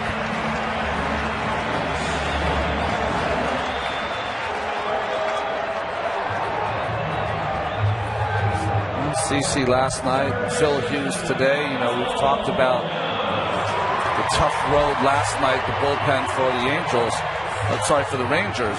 But you also have to talk about the two starters here for the Yankees have not got off to great starts. Yeah, they really haven't. And, for the Yankees, they've been able to get by at this point. If they can get the split, then they need a perfect game out of Andy Pettitte. Michael Young to short. 6-4-3 with a runner moving to third, but 2 down.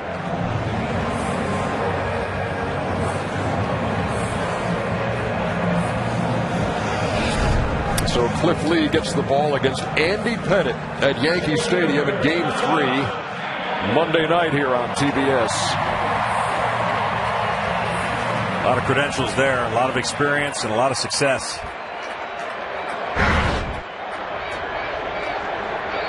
And there is Cliff Lee as Josh Hamilton will receive his second 3-pass of the day.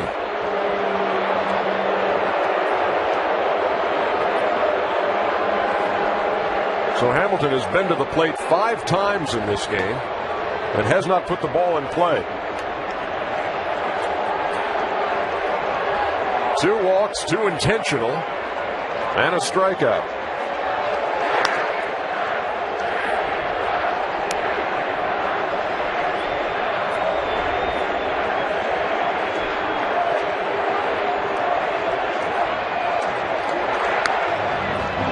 So for the second time in this game, Vlad Guerrero will come to the plate following an intentional pass to Hamilton with 2 outs.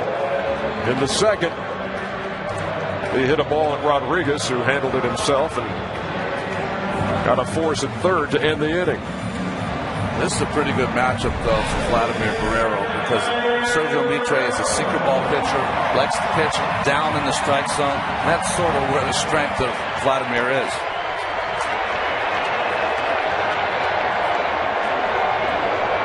So they're at first and third with 2 out. Rangers trying to add to a 5-run advantage.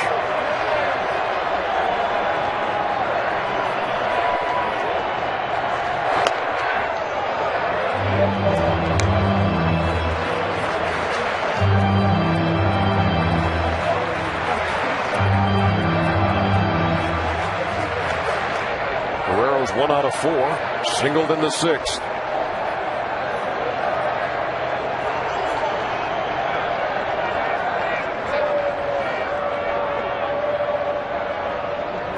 Runner going. And this time they do not throw through. Where was that in the first? More importantly, that's the 5th one. It's the 5th antler.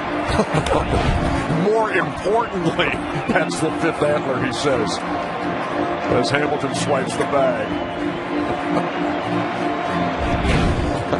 You're not going to have to talk. Runners at second and third now.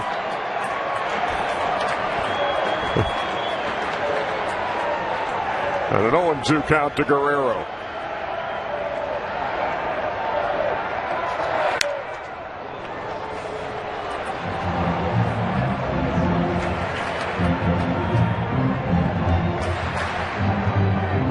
Seven runs on 12 hits. No errors for Texas. 2-7-0 for the Yankees. We play in the bottom half of the 8th.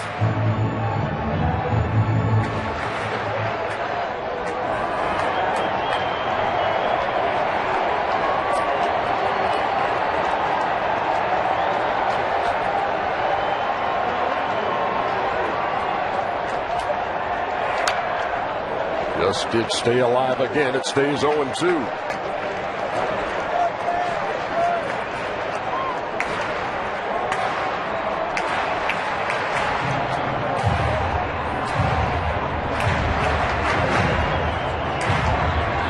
Just got that door open just a crack, does Neftali Feliz.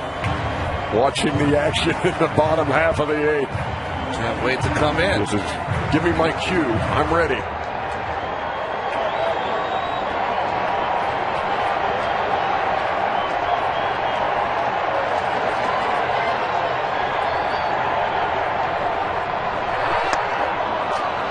He gets Guerrero swinging.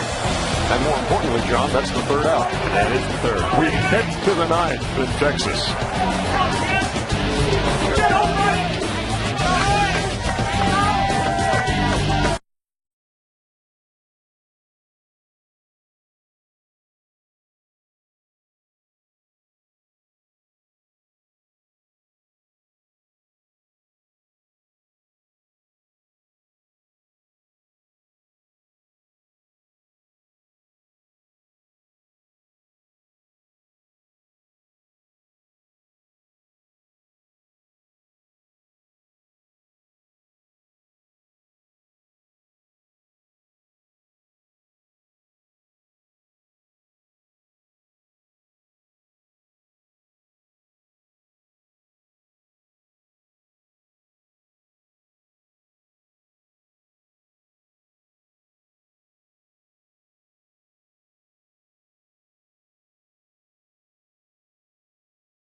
Venture card.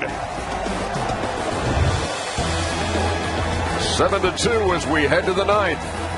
Rangers 3 outs away from evening the series at a game apiece.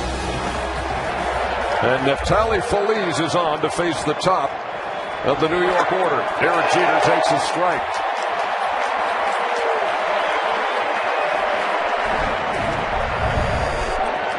Feliz just 22 years old. He was 21 when the season started. Saved 40 games, third most in the American League.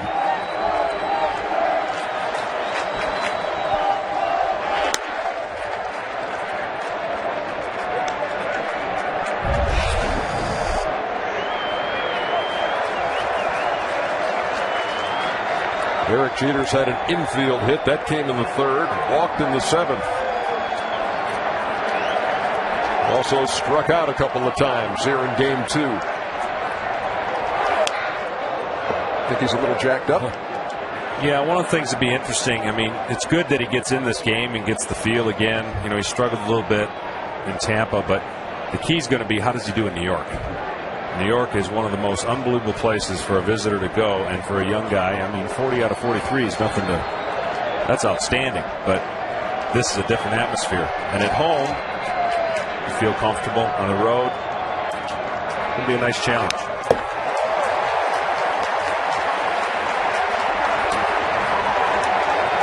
Baseball parlance, John, easy gas.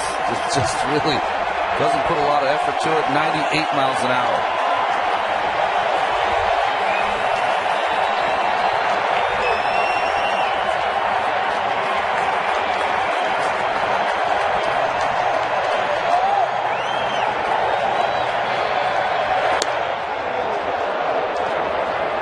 Jeter works the count full, leading off the ninth.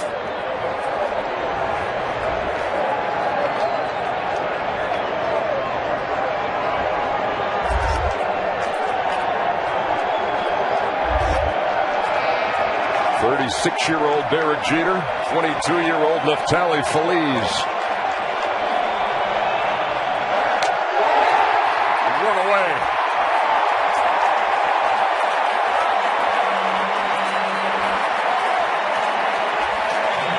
The last time the Rangers beat the Yankees in a postseason game was the only time. We take it back to 1996. Juan Gonzalez going yard. And John Burkett getting it done on the mound. That was the first game of that 1996 best of 5. And they haven't beaten the Yankees since.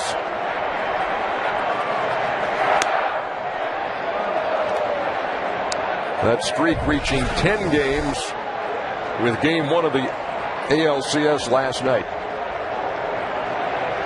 Granderson now with 1 down.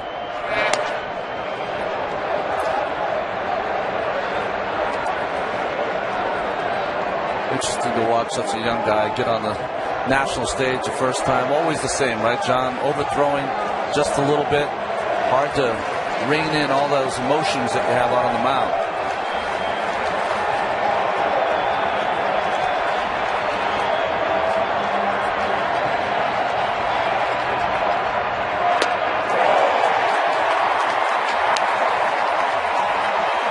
The easy gas. 2-1.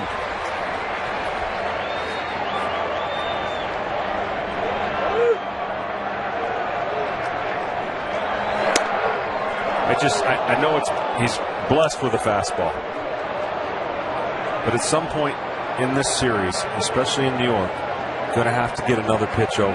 The short porch and right, with the way the Yankee hitters just stay in there and beat you to death on fastballs, he's got a great one. That ball's hit pretty well toward the pole, but foul. But at some point, Ron, he's going to have to, he doesn't have to do it now, but he's going to have to get that second pitch over.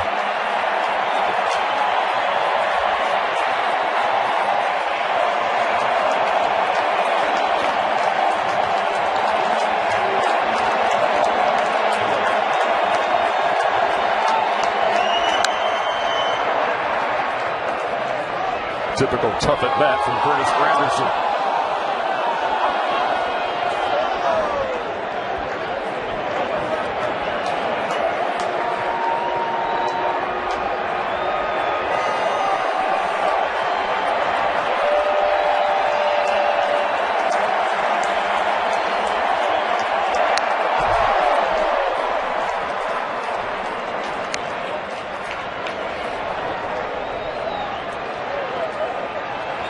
The Yankees, when they get on their playing ride, they're going to have to be happy with the starting efforts from their starting pitchers who were both knocked out early. They're going to get a split here. But really the ones that are going to be riding a wave of emotion are going to be the Rangers. The game they needed to have. Granderson works a 1-out walk.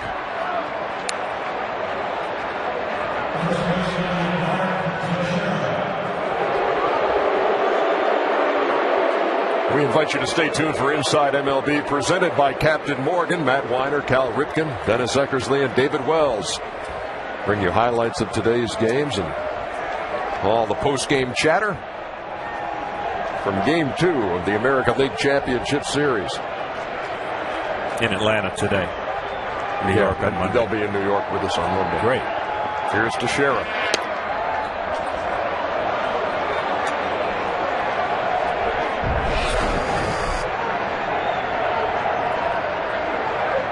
With a 5-run lead, Feliz struck out Jeter, walked Granderson.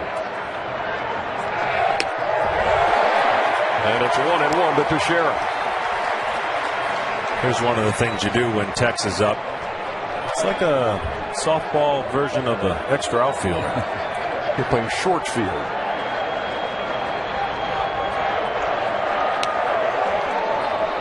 There he threw a breaking pitch, missed.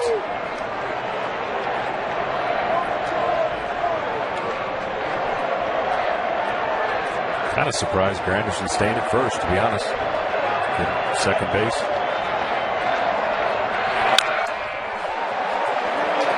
2-2. You got Andrews playing just on the left field side of second base. You got Kinsler playing in shallow right. Moreland guarding the line at first against Teixeira.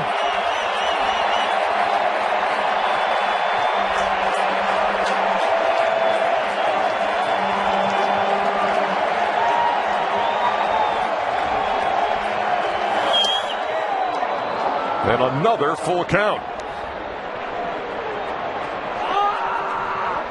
Well, Feliz had said in the first series when he made his debut in the postseason that he didn't like the mound in Tampa Bay, that was stepping in a hole, and that was what was throwing him off as he walked the first two batters he faced. Life of a closer, you can live with some conditions there on the mound that may not be ideal. The payoff pitch with Granderson running. That ball is well fouled but well hit.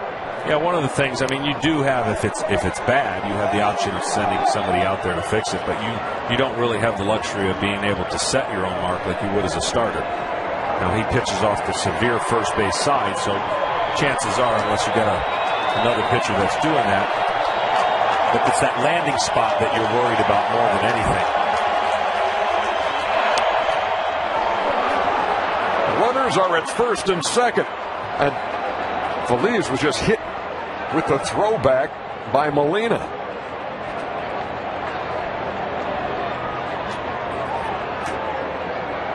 Take another look at that, see where it caught him, if we've got that. But he was caught unaware. Looks okay. Ron Washington talking to him. That just gives you another indication the nerves that are affecting Feliz. You know, he's out there, the manager who usually doesn't come out there hasn't talked to him. And you see here Feliz with the throw from Molina. Looking down, not looking at Molina. Angry at himself for walking Teixeira. And 22 years old. Yes, he has 40 saves. He's never been on this stage as they try to help him grow up postseason style right in front of your eyes. And what this is, it's a classic case of, you know, walks are worse than hits. He could have given up 2 hits, and it's not. It really isn't the same. But when you feel like you're giving the Yankees free chances, and you're mad at yourself for not really being able to find the strike zone, well, it has an adverse effect that you want to stop right now. Runners at first and second with 1 out here in the 9th. And a strike to A-Rod. We're also seeing extra pitches that might help them in at-bats later in the series.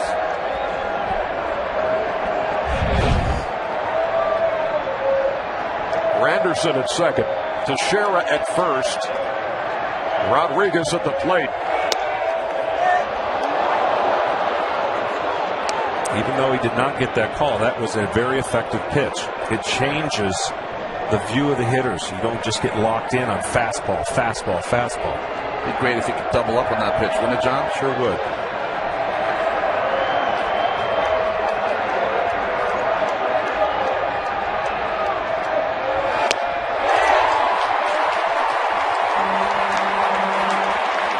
Got him at 97 for a 1-2 count. They are desperate here to see something they have never seen in Arlington, and that is a postseason win by the Rangers.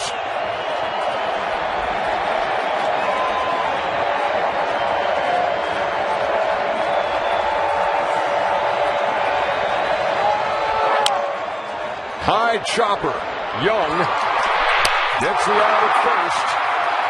2 down.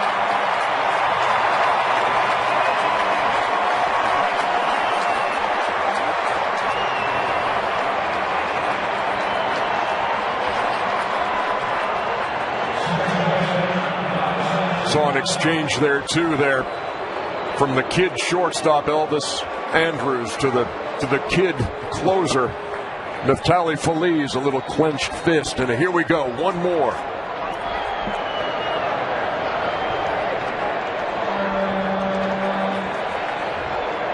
Now here's Robinson Cano.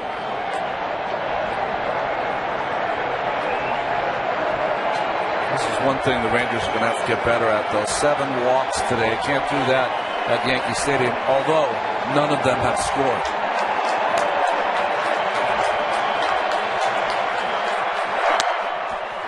Way upstairs, 1-0.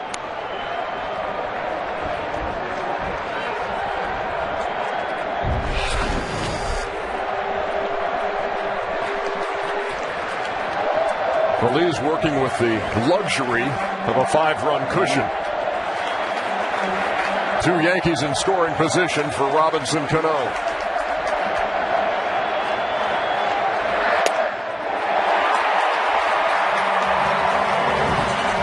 So that even if he were to do this, they would still have the lead. That was the solo shot in the 6th inning, which provided the Yankees with their 2nd run. They haven't scored since.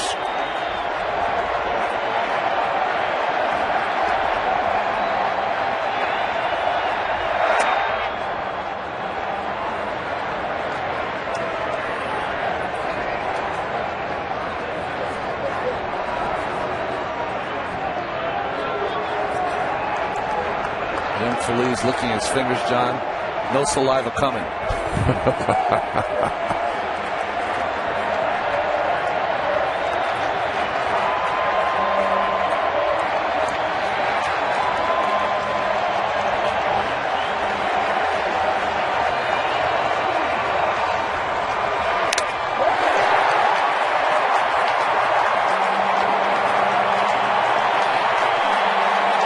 We've got to give it to this crowd. They've been on their feet a lot today.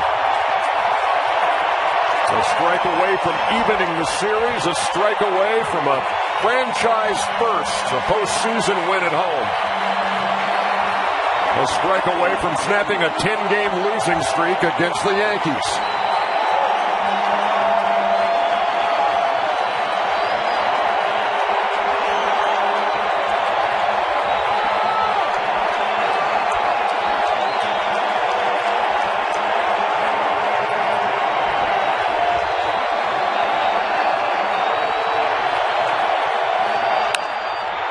To left field. Cruz back at the track. Ball game.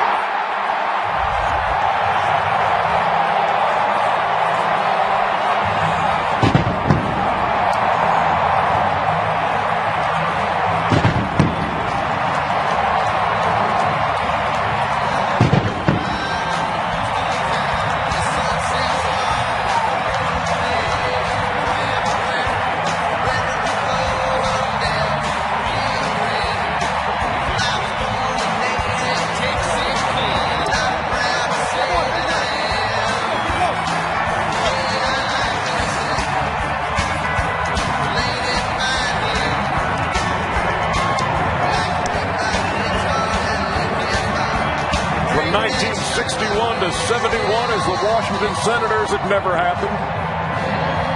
From 1972 through 2010, it had never happened until right now. A postseason win in front of the home folks. And the Rangers pull it off to even the series at a game apiece as we head to New York for games 3, 4, and 5 of the American League Championship Series.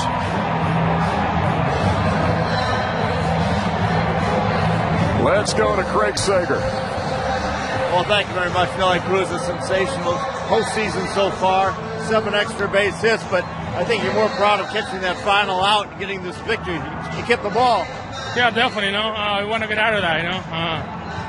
Hopefully, we come back and go to New York and do the same. We keep talking about it's been 10 consecutive losses to the Yankees in the postseason. You haven't been here for all of them, but you keep hearing those questions. You're breaking new ground, finally winning a home game here in the postseason. What's this mean in terms of the whole series? I mean, it's mean a lot. We definitely have to get those wins here home. Kobe Leo do a great job, and the bullpen come up and do his job also. I don't think the Yankees gonna do every day what they did yesterday. We talk about Rangers baseball, obviously defense, pitching, but the Antlers were out tonight with a double steal in the first. How did that loosen this team up after what happened last night? I was disappointed last night. We don't we don't want to worry what happened the day before. No, we worry about what was going to happen today. We come out strong and do what we job. No. How gratifying was it to have the bullpen redeem itself with such great outings by Rapata, Oliver, O'Day?